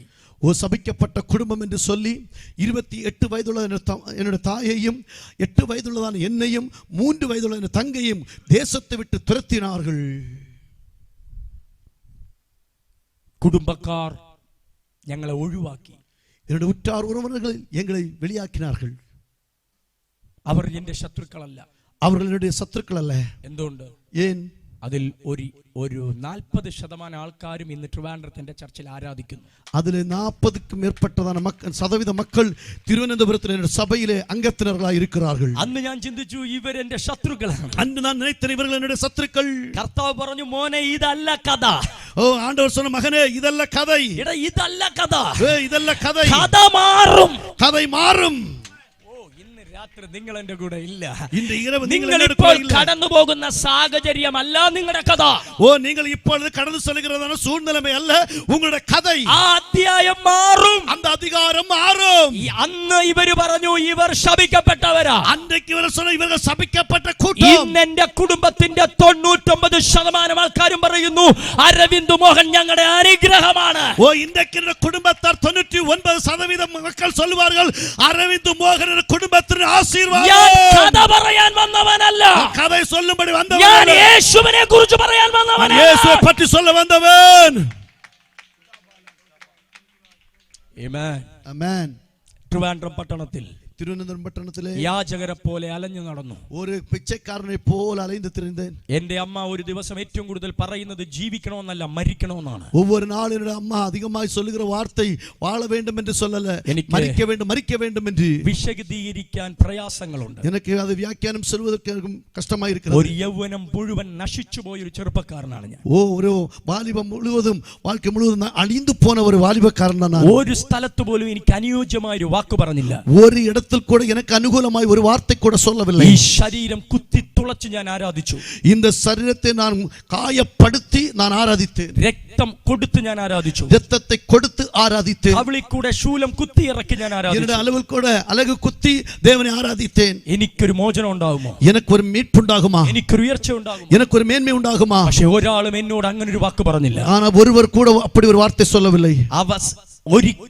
ഒരിക്കലും ജീവിക്കാൻ കഴിയാത്ത ശാപത്തിന്റെ ആമേൻ ലിസ്റ്റിൽ ഈ ലോകം എന്നെ വലിച്ചെറിഞ്ഞു. ஒருபோதும் வாழ முடியாத ஒரு சாபத்தினுடைய ஒரு பட்டியலிலே இந்த உலகம் என்னை தூக்கி வீசினது. വാക്കുകൾ ചുരുക്കുന്നു, நான் வார்த்தைகளை முடிக்கிறேன். എന്റെ 17ാമത്തെ വയസ്സിൽ, என்னோட 17வது வயதிலே 120 രൂപ വാടക കൊടുത്ത ഒരു വീട്ടിൽ താമസിക്കുന്നു. 120 ரூபாய் வாடகை கொடுத்ததான வீட்டிலே வாழ்ந்தேன். അപ്പൊ നിങ്ങൾക്ക് മനസ്സിലായത് എന്തോ വീടായിരിക്കും. അപ്പോൾ உங்களுக்கு പുരിന്തത് അത് என்ன വീട് എന്ന് சொல்லி. അങ്ങനെ ഒരു വീട്ടിൽ താമസിക്കുമ്പോൾ, அப்படிப்பட்ட ഒരു വീട്ടിലെ വാഴുമ്പോൾ, ഒരു 65 വയസ്സുള്ള അമ്മച്ചി, ഒരു 65 വയസ്സുള്ള ഒരു പാട്ടിയമ്മ വീടിന്റെ മുറ്റത്ത് വന്നു, வீட்டின் முற்றத்திலே வந்து എന്റെ മുഖം നോക്കി പറഞ്ഞു, என் முகத்தை பார்த்து சொன்னார், നിനക്ക് വിടുതലുണ്ട്, உனக்கு விடுதலை உண்டு. എന്തിനാണ് ഈ 50ാമത്തെ വർഷവും ഞങ്ങൾ ഇവിടെ കൺവെൻഷൻ നടത്തുന്നത്? ஏன் இந்த 50வது ஆண்டிலும் இந்த பிராந்தியத்தில் இந்த கன்வென்ஷனை நடத்துகிறோம்? ഞങ്ങളുടെ ചർച്ച ഇവിടെ വന്നിട്ട് 50 വർഷം ആയി എന്ന് നാട്ടുകാരോട് പറയാനല്ല. எங்களுடைய சபையிலே எங்களுடைய சபை இந்த தேசத்தில் வந்து 50 ஆண்டுகளான தேசத்தாரை பார்த்து சொல்வதற்காக அல்ல. 50 വർഷമായി നിന്റെ കുടുംബത്തിൽ കിടക്കുന്ന ശാപത്തെ 50ാമത്തെ വർഷം യേശു അഴിക്കുമെന്ന് പറയാനാണ്. കുടുംബത്തിലെ കാണപ്പെടുന്ന ശാപത്തെ இந்த 50வது வருஷத்துல இயேசு அழிப்பார் என்று சொல்வதற்காக. നിന്റെ വീട്ടിൽ വരുന്ന വചനം നിന്നെ വിടുവിച്ച് പുറപ്പെടുക്കും. உன் வீட்டுக்குள்ளே வருகிற ஒரு வார்த்தை உன்னை விடுதலையாக்கி வெளியே கொண்டு வரும். യേശു ആരെന്ന് പോലും അറിയാത്ത അരവിന്ദ് മോഹന്റെ കാതുകളിൽ അന്നൊരമ്മച്ചി എത്തിച്ച യേശു എന്ന വചനം ആ കുടുംബത്തിന്റെ ചരിത്രം തിരിച്ചെങ്കിൽ ഇന്ന് രാത്രി ഈ ശബ്ദം നിന്നെയും പുനഃസ്ഥാപിപ്പിക്കും. இயேசு யார் என்று சொல்ற பாட்டியம்மா மூலம் ஒரு அரவிந்த் மோகன வாழ்க்கையை மாற்றியது என்று சொன்னால் இந்த தேசத்திலே இப்படிப்பட்ட வார்த்தையின் மூலமாய் உங்க வாழ்க்கைக்கு ஒரு விடுதலையாய் காணப்படுகிறது. ഞാൻ അറിയാതെ ചോദിച്ചു, நான் தெரியாமல் கேட்டேன், എന്നെ ആര് വിടുവിക്കും? என்னை யார் விடுதலையாக்குவார்? അമ്മച്ചി തല ഉയർത്തി പറഞ്ഞു, பாட்டியம்மா தலை உயர்த்தி சொன்னார்கள், നിന്നെ യേശു വിടുവിക്കും. உன்னை இயேசு விடுதலையாக்குவார். സത്യം ഞാൻ നിങ്ങളോട് പറഞ്ഞോട്ടെ, உண்மையே சொல்லட்டுமா? ഈ യേശു എന്ന പദത്തെക്കാളും அந்த இயேசு என்கிற வார்த்தையை விட അന്ന് എന്റെ ഉള്ളിൽ ആദ്യം വിശ്വാസം ഉണ്ടാക്കിയത്, அன்றைக்கு எனக்குள்ளே முதலாவது விசுவாசத்தை உண்டு பண்ணினது, ഇത് എന്നോട് പറഞ്ഞ അമ്മച്ചിയുടെ ധൈര്യമാണ്. இது என்னிட பார்த்து சொன்ன பாட்டி அம்மாவுடைய தைரியம். അല്ലാതെ അഭിഷക്തന്മാരെ യേശു എന്ന് പറയുമ്പോൾ ചാടി സ്വാധീനിക്കാൻ ഞാൻ ക്രിസ്ത്യാനി അല്ല. ஓ அல்லாத அந்த பாட்டியம்மா இயேசுவை நேசிக்கிறேன்னு சொல்லும்போது நான் அப்படி குதித்து அதை ஏற்றுக்கொள்வதற்கு நான் ஒரு கிறிஸ்தவன் அல்ல. ഒരിക്കലും അങ്ങനെ ഒരു സംസ്കാരത്തിൽ ജനിച്ചയാള് ചാടിക്കയറി യേശുവിനെ പിടിക്കില്ല. அப்படிப்பட்ட ஒரு சூழ்நிலையில் பிறந்த ஒரு நபர் இப்படி ஒரு வார்த்தை கேட்ட உடனே இயேசுவை ஏற்றுக்கொள்ள അതുകൊണ്ട് ഞാൻ மாட்டார். എന്റെ ചർച്ചിലുള്ള എല്ലാ അഭിഷക്തരോടും ഞാൻ പറയും, ஆகவே என்னுடைய சபையில் உள்ள எல்லா அபிஷேகம் பண்ணப்பட்ட பிள்ளைகளை பார்த்து നിങ്ങൾ ഒരു சொல்லுவேன், സ്ഥലത്ത് സുവിശേഷം പറയുമ്പോൾ நீங்கள் ஒரு இடத்துல சுவிசேஷம் அறிவிக்கும் பொழுது തൊടേണ്ടത് അവന്റെ മനസ്സിനെയാണ്, தொட வேண்டியது அவருடைய இருதயத்தில் மனதை தொட வேண்டும். അവന്റെ കൾച്ചറിനെ അല്ല, அவனுடைய நாகரிகத்தை அல்ல, അവനായിരിക്കുന്ന മതത്തെ അല്ല, அவனுடைய மதத்தை அல்ல. അവന്റെ മതത്തിനും അവന്റെ പാരമ്പര്യത്തിനും ചെയ്യാൻ കഴിയാത്ത ചില കാര്യങ്ങൾ അവൻ കിടപ്പുണ്ട്, അതിനെ നിനക്ക് തൊടാൻ കഴിയണം. அவனை கொண்டு அவனுடைய பாரம்பரியத்தை மதத்துக்கு செய்ய முடியாத சில காரியங்கள் இருக்கிறது, அதை நீங்கள் தொட வேண்டும். അത് നിന്നെ കൊണ്ട് തൊടാൻ കഴിഞ്ഞാൽ, அது உன்னை கொண்டு தொட முடிந்தால் നീ അവനെ ചർച്ചയിൽ വിളിക്കണ്ട, நீ അവരെ ആലയത്തിൽ കൂപ്പിട അവൻ വേണ്ട. നിന്റെ ചർച്ച അന്വേഷിച്ചു വരും. അവൻ ഉன்னுடைய സഭയെ തേടി ഇതെന്റെ വരുവാൻ. പ്രസംഗമല്ല, ഇതിന്റെ ചെയ്തിയല്ല, ഓരോ ആഴ്ചയും ഞാൻ കാണുന്ന അത്ഭുതങ്ങളാണ്, ஒவ்வொரு வாரமும் நான் பார்க்கிறதான காட்சிகள். ഈ അമ്മച്ചി ഇത് പറഞ്ഞപ്പോ, இந்த பாட்டியம்மா இதை சொன்ன உடனே, അഭിഷക്തന്മാരെ സത്യത്തിൽ ഞാൻ ആദ്യം വിശ്വസിച്ചത് അമ്മച്ചിയുടെ വാക്കാണ്. போதகர்களே முதலாவது நான் நம்பினது அந்த பாட்டியம்மாவுடைய வார்த்தை.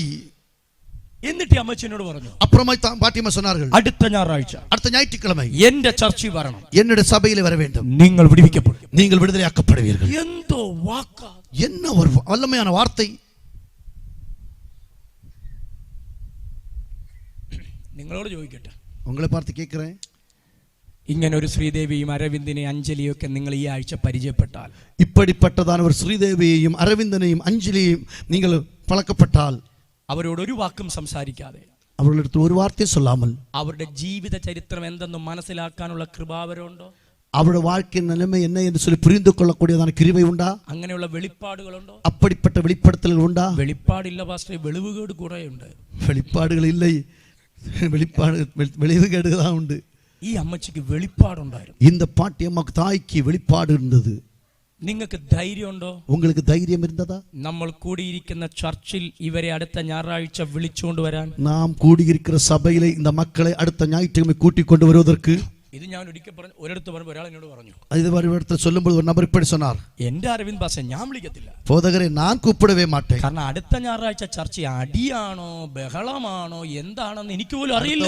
சபைக்குள்ள அடியோ என்ன பிரச்சனையோ சண்டை என்ன எனக்கு தெரியாது. ആ ഒരു അവസ്ഥയിലോട്ടല്ലേ നമ്മൾ പോയിക്കൊണ്ടിരിക്കുന്നത്. அப்படிப்பட்ட சூழ்நிலைக்கு நேரே அல்ல நாம் போய் கொண்டிருக்கிறோம். ഞാൻ പല പ്രാവശ്യം ചിന്തിച്ചു, நான் பல தடவை சிந்தித்தேன், ഒരിക്കലും ഒരു ബന്ധവും ഇല്ലാത്ത ஒரு ஐக்கியம் ഒരു இல்லாத ഹൈന്ദവ കുടുംബത്തിൽ കിടക്കുന്ന, ஒரு ஹிந்து குடும்பத்தில் ഹൈന്ദവ காணப்படுகிற മതത്തെ അന്ധമായി ஒரு വിശ്വസിക്കുന്ന, ஹிந்து குடும்பத்தை ஆழமாய் புரிந்து கொண்டு ആചാരങ്ങളെ அந்த വിശ്വസിക്കുന്ന ஆசாரங்களை ഒരു நம்புகிற കുടുംബത്തോട് ஒரு குடும்பத்தை பார்த்து, എന്റെ ചർച്ചിൽ വാ, என்னுடைய சபையில வா, നിങ്ങൾ വിടുവിക്കപ്പെടുമെന്ന് நீங்கள் പറയാം. விடுதலையாக்கப்படுவீர்கள் என்று சொல்ல അമ്മച്ചിക്ക് ധൈര്യം ഉണ്ടായത്, அந்த பாட்டியம்மாவுக்கு தைரியம் ആ கொடுத்தது. ചർച്ചിൽ പരിശുദ്ധാത്മാവ് ഉണ്ടായിരുന്നു. அந்த சபையிலே பரிசுத்த ஆவியானவர் ഈ இருந்தார். രാത്രി ഞാൻ നിർത്തുകയാണ്. இந்த இரவுகள் நாம் முடிக்கிறோம். നമ്മൾ ആരാധിക്കുന്ന സ്ഥലങ്ങൾ പരിശുദ്ധാത്മാവിന്റേതായിരിക്കണം. ஆராதிக்கிற இடம் பரிசுத்த ஆவியினால் நிரப்பப்பட்ட അവിടെ இடமாக இருக்க வேண்டும். നിയന്ത്രിക്കേണ്ടത് സംഘടനകളല്ല, പരിശുദ്ധാത്മാവായിരിക്കണം. அங்கே கண்ட்ரோல் பண்ணுகிற பரிசுத்த ஆவியானவராக இருக்க வேண்டும். എങ്കിൽ ഇനിയും അരവിന്ദ് മോഹൻമാർ ജനിക്കും. அப்படி சொல்லி இன்னும் அரவிந்த் மோகன்மார் ഇനിയും எழுப்புவார்கள். ആത്മമണ്ഡലത്തിൽ അരവിന്ദ് മോഹൻമാർ എഴുന്നേൽക്കും. இப்படிப்பட்ட இடத்தில் அரவிந்த் மோகன்மார் எழுப்புவார்கள். അഭിഷേകത്തിന് വില കൊടുക്കുന്ന ഒരു തലമുറ.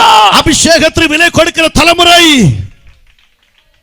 ഞാൻ നിർത്തുന്നു. நான் நிறுத்துகிறேன். ഈ അമ്മച്ചിയുടെ വാക്ക്, இந்த தாயுடைய வார்த்தை, അത് പറയാൻ കാണിച്ച അമ്മച്ചിയുടെ ധൈര്യം, அந்த சொல்வதற்கு தாய் காட்டின தைரியம், അത് എന്റെ ഉള്ളിൽ ഒരു വിശ്വാസം ഉണ്ടാക്കി. அது எனக்குள்ள ஒரு விசுவாசத்தை கொண்டு வந்தது. ഇവിടെയും കൂടെ പോയി നോക്കാം. இங்கேயும் கூட போய் பார்க்கலாம். പിന്നെ ഒന്ന് ഞാൻ ചോദിച്ചു, ஒரு வார்த்தை ഈ கேட்டேன், ബഹളം ഉണ്ടാക്കുന്ന ആൾക്കാരാണോ? இங்க சத்தம் போடுகிற ஆட்களா? അപ്പൊ എനിക്ക് അന്ന് അറിയാം, எனக்கு கண்டு தெரியும். പെന്തക്കോസ്ത് അന്ന് ആ പേരറിയത്തില്ല, പക്ഷെ ചില ആൾക്കാർ ഭയങ്കര ബഹളം ഉണ്ടാക്കുന്ന ആൾക്കാർ. பெந்தேகோஸ்து வார்த்தை தெரியாது, ஆனா நல்ல சத்தம் போடுவார்கள். അമ്മച്ചി പറഞ്ഞു അല്ലെന്ന് പറഞ്ഞു. பாட்டியம்மா சொன்னாங்க இல்ல. ഞായറാഴ്ച ഞങ്ങൾ ഉണർന്നെഴുന്നേറ്റപ്പോൾ അമ്മച്ചി വീടിന്റെ മുറ്റത്തിരിക്കുക. நாங்க காலை ஞாயிற்றுக்கிழமை காலையில் தூங்கி எழும்பும் போது எங்க வீட்டு முன்னாடி தாய் நிற்கிறார்கள். അമ്മച്ചി വന്നതുകൊണ്ട് ഞങ്ങളും പോവാ. பாட்டியம்மா வந்ததனால நாங்களும் போகிறோம். പക്ഷെ ചർച്ചിന്റെ ഒരു 100 മീറ്റർ അടുത്തെത്തിയപ്പോൾ, அந்த சபையினுடைய ஒரு 100 மீட்டர் அருகாமையில் வந்தபோது എനിക്ക് മനസ്സിലായി, எனக்கு புரிந்தது, ഇത് ബഹളം ഉണ്ടാക്കുന്ന ചർച്ച. இது சத்தம் போடுகிற கூட்டம். ഇന്ന് വല്ലതുമായിരുന്നെങ്കിൽ, இன்றைக்கு என்ன சொன்னா ചർച്ചിനകത്ത് കയറി ഇരുന്നാൽ പോലും മനസ്സിലാകത്തില്ല. சபைக்கு உள்ள வந்தா கூட புரியாது ഇത് ഏത് ചർച്ച. இது ஏது சபை. അപ്പോഴേ ഞാൻ അമ്മയോട് പറഞ്ഞു, അപ്പോൾ தாயை பார்த்து சொன்னேன், നമ്മൾ പെട്ടുപോയിരിക്കുകയാണ്. நான் எப்படி அகப்பட்டு விட்டோம். ഒരുപാട് കാര്യങ്ങൾ ഇതിനകത്തുണ്ട്. நிறைய காரியங்கள் உண்டு. അതൊക്കെ ഞാൻ തുറക്കാൻ പോയാൽ அதெல்லாம் சொல்ல போனா ഇവരെനിക്ക് അടിയും തന്നു പറഞ്ഞു വിടും. இவர் எனக்கு அடிந்தது சொல்லி ഇപ്പോൾ விடுவார். തന്നെ ഞാൻ ടൈം ഓവറായി. இப்ப டைம் ஓவர் ஆயிடுச்சு. ഞാനതെല്ലാം കട്ട് ചെയ്യുകയാണ്. நான் அதெல்லாம் கட் பண்றேன். ഞാൻ ചർച്ച കയറി, நான் சபைக்குள்ள வந்து കഴിഞ്ഞിറങ്ങി. சபை முடிந்து வெளியே ഞാൻ வந்து ആദ്യം അമ്മയോട് പറഞ്ഞത്, அம்மாவை பார்த்து சொன்னேன், ഇനി മേലിൽ ഇവിടെ വരില്ല. இனிமேல் இங்க வரமாட்டேன். ഇനി മേലിൽ ഇവിടെ വരില്ല എന്ന് ആദ്യം പറഞ്ഞ ആളാണ് இனிமேல் இங்க வரமாட்டேன்னு சொல்லி முதலாவது சொன்ன நபர் தான் ഇന്ന് നിങ്ങളുടെ അടുത്ത് വന്നിരിക്കുന്നത്. இந்த உங்க பத்திர நிக்கிறேன்.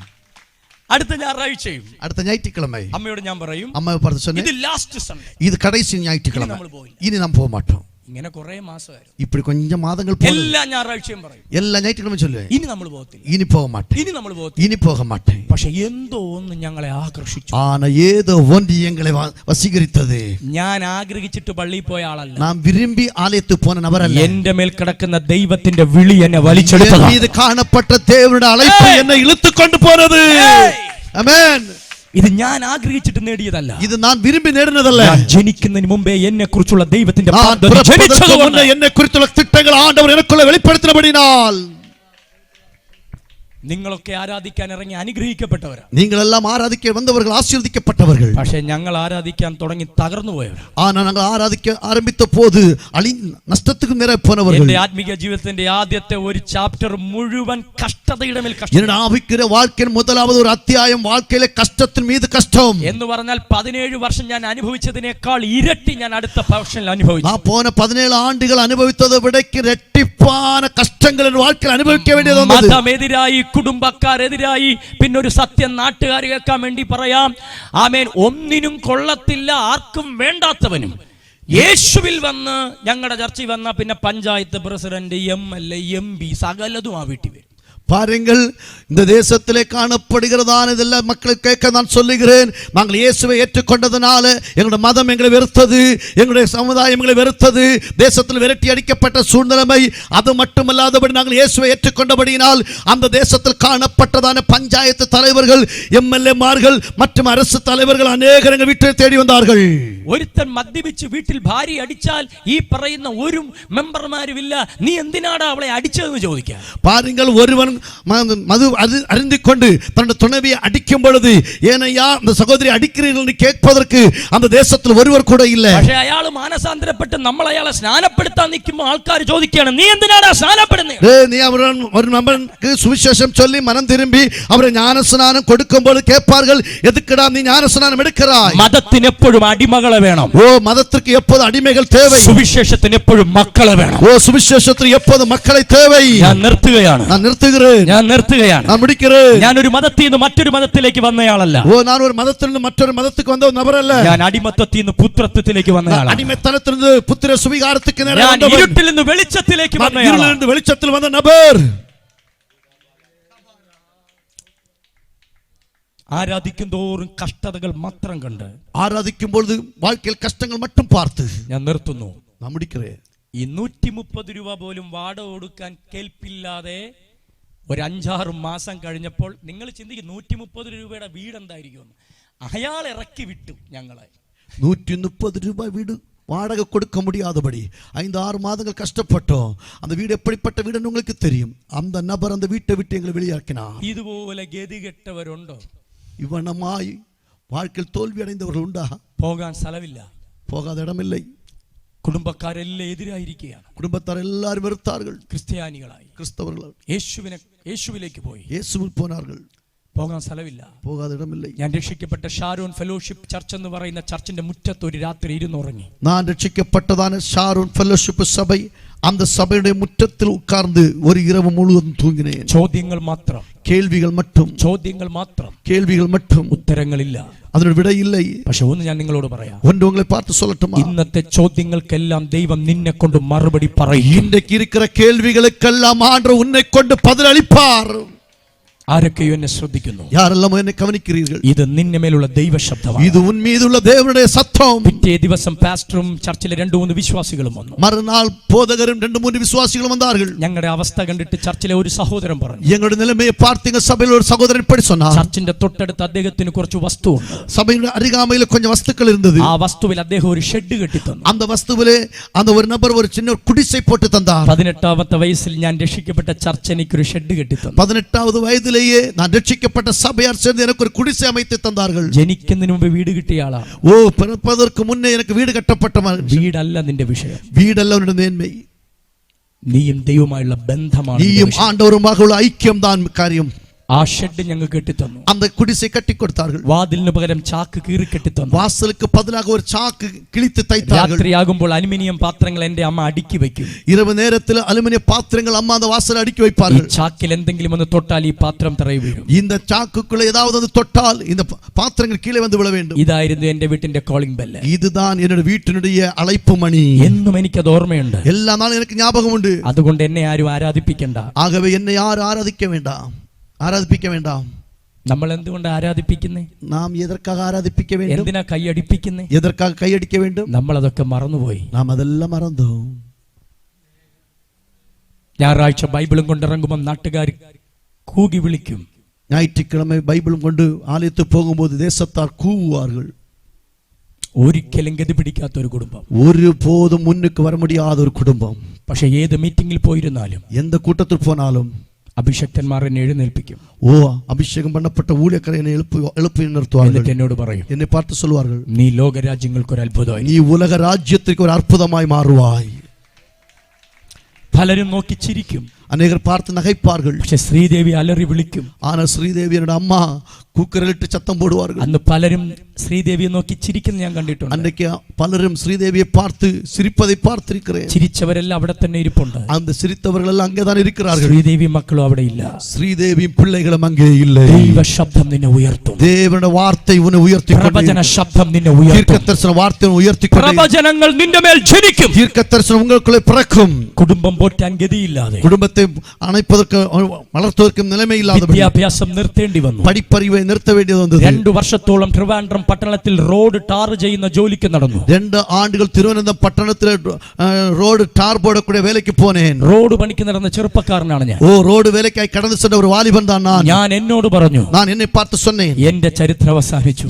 என்னுடைய வரலாறு முடிகிறது. യേശുവിന് പോലും എന്നിൽ ഒന്നും ചെയ്യാൻ കഴിയില്ല. இயேசுவுக்கும் எனக்குள்ள ஒன்றும் செய்ய முடியாது. ഞാൻ എന്തിനാണ് ഇവിടെ ജനിച്ചത്? நான் எதற்காக இங்கே பிறந்தேன்? ഞാൻ അവസാനിച്ചിരിക്കുന്നു. நான் கடைசியா முடித்திருக்கிறேன். അന്ന് ഞാൻ ഏത് പട്ടണത്തിൽ നടു റോഡിൽ ജോലിയെടുത്ത് നടന്നു, அன்றைக்கு இந்த பட்டணத்திலே நடு ரோட்ல வேலை செய்தேனோ, ആ പട്ടണത്തിന്റെ ഹൃദയഭാഗത്ത് ദൈവം എന്റെ ചർച്ച ഉയർത്തി. ஓ அந்த பட்டணத்திலே இறுதிய பகுதியிலே கர்த்தர் எனக்கு ஒரு சபையை தந்து உயர்த்தினார். ഏത് പട്ടണത്തിൽ ഞാൻ ഒരു അടിമയായി നടന്നു, இந்த பட்டணத்திலே நான் ஒரு அடிமையாய் ആ காணப்பட்டேனோ, പട്ടണത്തിൽ ഞാൻ രാജാവിനെ പോലെ அந்த നടക്കുകയാണ്. பட்டணத்திலே ராஜாவை போல ഞാൻ காணப்படுகிறேன். കഥ പറയാൻ വന്നവനല്ല, நான் கதை சொல்ல வந்தவனல்ல, ഞാൻ യേശുവിനെ കുറിച്ച് പറയാൻ இயேசுவை വന്നവനാണ്. பற்றி சொல்ல வந்தவன். യേശുവും നീയുമായി ഒരു ബന്ധം തുറന്ന, இயேசுவும் நீங்களுமாக ஒரு ஐக்கியப்பட்டால் നീ ഒരു അത്ഭുതമായിരിക്കും. நீ ஒரு அற்புதமாய் மாறுவாய். ഒരുമിച്ച് എഴുന്നേൽക്കാമോ? எல்லாரும் ஆண்டவர் சமூகத்தில் எழும்பி நிற்கலாமா? ഇതൊരു ബന്ധമാണ്. இது ஒரு ஐக்கியம். മടങ്ങി വന്ന മകനെ ചേർത്ത് പിടിച്ചിട്ട് അപ്പൻ പറഞ്ഞു, திரும்பி வந்த மகனை அணைத்துக்கொண்டு தகப்பன் சொன்னார், എന്റെ പരാജയപ്പെട്ട പുത്രൻ വന്നു എന്നല്ല, எனக்குள்ளே துன்பப்பட்டதான் மகன் திரும்பி வந்தான் என்றல்ல, നശിച്ചു പോയവൻ തിരിച്ചു വന്നെന്നല്ല, அழிந்து போனவன் திரும்பி வந்தான் என்றல்ல, എന്റെ മകൻ, என் மகன். ഞാൻ ഇനി ഒന്നും പറയുന്നില്ല, நான் ஒன்றும் சொல்லவில்லை. നിങ്ങളൊന്ന് വിശ്വസിക്കാമോ? நீங்கள் ஒன்று விசுவசிப்பீர்களா? അതൊരു പരസ്യ പ്രഖ്യാപനമാണ്. அது ஒரு வெளிப்படையான ஒரு வார்த்தை. അവന്റെ മേൽ നീളിച്ചു നിന്നത് മരണമാണ്. அவனுக்கு மேலே வெளிப்பட்டு நின்றது ஒரு மரணம். അവന്റെ മേൽ നീളിച്ചു നിന്നത് അടിമത്വമാണ്. அவனு மேலே நிழலிடமாய் நின்றது ஒரு அடிமைத்தனம். അവൻ എടുത്ത തീരുമാനം, ഞാൻ എന്റെ നാട്ടിൽ ചെന്ന് എന്റെ അപ്പൻ എന്നെ അനുവദിക്കുന്നുണ്ടെങ്കിൽ ഞാൻ അവിടുത്തെ ഒരു അടിമയായി. அவன் எடுத்த தீர்மானம், என் தகப்பன் எனக்கு அனுமதி கொடுத்தால் என் தேசத்தில் போய் நான் அவருக்கு ஒரு அடிமையாய் இருப்பேன் என்று. അപ്പോഴും അവൻ അറിയത്തില്ല അപ്പൻ ഇത് അനുവദിക്കുമോ എന്ന്. அப்பொழுது அவனுக்கு தெரியாது என் தகப்பன் அதற்கு அனுமதி கொடுப்பாராய். കാരണം ന്യായപ്രമാണത്തിന്റെ നിയമം പറയുന്നു, ஆன காரணம் நியாயப்பிரமாணம் சொல்லுகிறது, ഒരു മകൻ കുടുംബത്തിൽ നാശം വിതച്ചിട്ട് പോയാൽ, ஒரு மகன் குடும்பத்துக்குள்ளே நாசத்தை விதைத்து അപ്പനുമായുള്ള போனால், ബന്ധത്തെ വിച്ഛേദിച്ചു പോയാൽ, தகப்பனுமாக உள்ளதான தொடர்பை துண்டித்து അവൻ போனால், അപ്പന്റെ അവകാശങ്ങൾ നശിപ്പിച്ചാൽ, அவன் தகப்பனுடைய அவகாசம் நஷ்டப்படுத்தினால், അവൻ അപ്പനുമായുള്ള ബന്ധത്തെ വിച്ഛേദിച്ചാൽ, அவன் தகப்பனுமாக உள்ள தொடர்பை പിന്നെ ഒരിക്കലും അവൻ മടങ്ങി വരരുത്. പിന്നെ ഒരുപോതും திரும்பி வரக்கூடாது. ഇനി അവൻ മടങ്ങി വന്നാൽ, இனி அவன் திரும்பி வந்தால் അവൻ ശപിക്കപ്പെട്ടവനാണെന്ന് പറഞ്ഞ് அவன் சபிக்கப்பட்டவன் என்று சொல்லி കല്ലെറിഞ്ഞു കൊല്ലുക. கல்லறிந்து கொலை செய்ய வேண்டும். ഈ നിയമം അവിടെ നിലച്ചു നിൽക്കുകയാണ്. இந்த சட்டம் அங்கே நிற்கிறது. എന്നാൽ അതിന്റെ നടുവിൽ ஆனால் அதன் நடுவிலே ഒരപ്പന്റെ ശബ്ദം വരികയാണ്. ஒரு தகப்பனுடைய சத்தம் வெளிப்படுகிறது. എന്റെ ശപിക്കപ്പെട്ടവനെന്നല്ല, என்னை சபிக்கப்பட்டவன் என்றல்ல, എന്റെ മകൻ, என் குமாரன். മരണം അവനെ തൊടുന്നതിനു മുമ്പ്, மரணம் அவனை தொடுவதற்கு முன்பாக, നിയമം അവനെ തൊടുന്നതിനു മുമ്പ്, சட்டம் அவனை தொடுவதற்கு முன்பாக, അപ്പന്റെ ചുംബനം അവനെ തൊട്ടു. ஓ தகப்பன் அவனுடைய முத்தத்தால் தொட்டார். കണ്ണുകൾ അടച്ച് கண்களை மூடி നമ്മൾ ഒരു ആരാധനയിലേക്ക് പോവുകയാണ്. நாம் ஆராதனைக்கு நேரே கடந்து செல்கிறோம். ഈ ആരാധനയ്ക്കകത്ത് இந்த ആരാധനയ്ക്കുள்ளே കർത്താവിന്റെ ആത്മാവ് നിങ്ങളെ തൊടും. கர்த்தருடைய பரிசுத்த ஆவியானவர் உங்களை தொடுவார். വലിയ ബന്ധങ്ങൾ ഇവിടെ തുറക്കും. பெரிய ஐக்கியங்கள் உங்களுக்கு உண்டாகும். നിങ്ങൾ ആരുമാകട്ടെ, நீங்கள் யாராய் இருந்தாலும் சரி, നിങ്ങൾ ഇരിക്കുന്ന വീട്ടിൽ, நீங்கள் இருக்கிற வீட்டிலே, നിങ്ങൾ നിൽക്കുന്ന റോഡിൽ, நீங்கள் இருக்கிற ரோட்டிலே, നിങ്ങൾ ആ ശബ്ദം കേട്ടുകൊണ്ടിരിക്കുന്ന സ്ഥലത്ത്, நீங்கள் அந்த சத்தத்தை கேட்டுக்கொண்டிருக்கிற இடத்திலே, നിങ്ങൾ ഇത്രയും സമയം കേട്ടത് ദൈവത്തിന്റെ ശബ്ദമാണ്. நீங்கள் இவ்வளவு நேரம் கேட்டுக்கொண்டு தேவனுடைய சத்தம். എനിക്കും ദൈവമായുള്ള ദൈവവുമായുള്ള ബന്ധത്തിലേക്ക് ഒന്ന് തിരിച്ചു വരണം. எனக்கும் ஆண்டவருமாக உள்ள ஐக்கியத்தில் திரும்பி வர வேண்டும். എന്റെ ലൈഫിൽ നഷ്ടപ്പെട്ടു പോയ ദൈവിക ബന്ധത്തിലേക്ക് ഒന്ന് മടങ്ങണം. என் வாழ்க்கையில் நஷ்டப்பட்டு போனதால் தேவனுடைய அன்பில் ஐக்கியத்தில் திரும்பி வர എന്റെ வேண்டும். കുടുംബത്തിൽ വ്യാപരിച്ചിരിക്കുന്ന മരണയാത്മാവ് നീങ്ങണം. என் குடும்பத்திலே கிரியைச்செய்கிற மரணத்தின் ஆவிகள் அழியட்டும். ആത്മീക ജീവിതത്തിലേക്ക് എനിക്ക് വീണ്ടും തിരിച്ചു വരണം. ஆவிக்குரிய வாழ்க்கையில் திரும்பி வர வேண்டும். നഷ്ടപ്പെട്ട അഭിഷേകം എനിക്ക് മടങ്ങി വരണം. நஷ்டப்பட்டு போன அபிஷேகம் திரும்பி வர வேண்டும். നഷ്ടപ്പെട്ട ദൈവസ്നേഹം മടങ്ങി വരണം. நஷ்டப்பட்டு போன தேவ அன்பு திரும்பி வர ആ வேண்டும். കൂട്ടായ്മ മടങ്ങി വരണം. அந்த அன்பு வெளிப்பட வர ആ வேண்டும். അധികാരം മടങ്ങി വരണം. அந்த அதிகாரம் வெளிப்பட வேண்டும். ആത്മീക ജീവിതം തിരിച്ചു വരണം. அந்த ஆவிக்குரிய வாழ்க்கை திரும்பி வர ആ வேண்டும். വലിയ ശുശ്രൂഷ തിരിച്ചു വരണം. அந்த பெரிய ஊழியம் திரும்பி வர வேண்டும். എനിക്കൊരു പുനഃസ്ഥാപനം നടക്കാൻ எனக்கு പോവുകയാണ്. ஒரு உயிர்த்தெழுதல் நடக்க போகிறது. എനിക്കൊരു പുനഃസ്ഥാപനം നടക്കാൻ எனக்கு ஒரு പോവുകയാണ്. உயிர்த்தெழுதல் நடக்க போகிறது. അത് ഇന്ന് രാത്രി സംഭവിക്കുക. அது இந்த ராத்திரியில் நடக்கட்டும். ഞങ്ങൾ ഒരുമിച്ച് പ്രാർത്ഥിക്കുക. நாங்கள் ஒருமித்து ஜெபிக்கிறோம். സകല ബന്ധനങ്ങളും അഴിയട്ടെ. எல்லா கட்டுகளும் அழியட்டும். രോഗത്തിന്റെ, வியாதியின், ശാപത്തിന്റെ, சாபத்தின், അതിക്രമങ്ങളുടെ, அக்கிரமங்களினுடைய, പൈശാചിക ശക്തികളുടെ, பிசாசின் வல்லமையிலிருந்து, ജഡപ്രവർത്തികളുടെ மாம்ச சுபாவத்திலிருந்து, എല്ലാ ചങ്ങലകളും, எல்லா சங்கிலிகளும் ദൈവവും ഞാനുമായുള്ള ബന്ധത്താൽ ஆண்டவர் நானுமாக உள்ள ஐக்கியத்தால் തകർന്നു പോകട്ടെ. அழிந்து போவதாக. യേശുവിന്റെ മഹത്വം ഈ പട്ടണത്തിൽ ഇറങ്ങട്ടെ. இயேசுவின் மகிமை இந்த பட்டணத்தில் வெளிப்படட்டும். ഈ രാത്രി ആ ശബ്ദം മുഴങ്ങുന്നു. இந்த இரவு அந்த சத்தம் வெளிப்படுகிறது. എന്റെ മകൻ, என் மகன், എന്റെ മകൾ, என் மகள். അതൊരു പിതാവിന്റെ പ്രഖ്യാപനമാണ്. அது ஒரு அப்பாவுடைய ஒரு வெளிப்படுத்தல். അതൊരു പിതാവിന്റെ പ്രഖ്യാപനമാണ്. அது ஒரு தகப்பனுடைய வார்த்தை. നീ തകർന്നവനല്ല, நீ அழிந்து போனவன் அல்ல, നീ മുടിഞ്ഞവനല്ല, நீ உடைக்கப்பட்டவன் നീ அல்ல, തോറ്റുപോയവനല്ല, தோல்வி அடைந்தவன் அல்ல, നീ ഇപ്പോഴും എന്റേതാണ്. நீ இப்போது எனக்குரியவன்.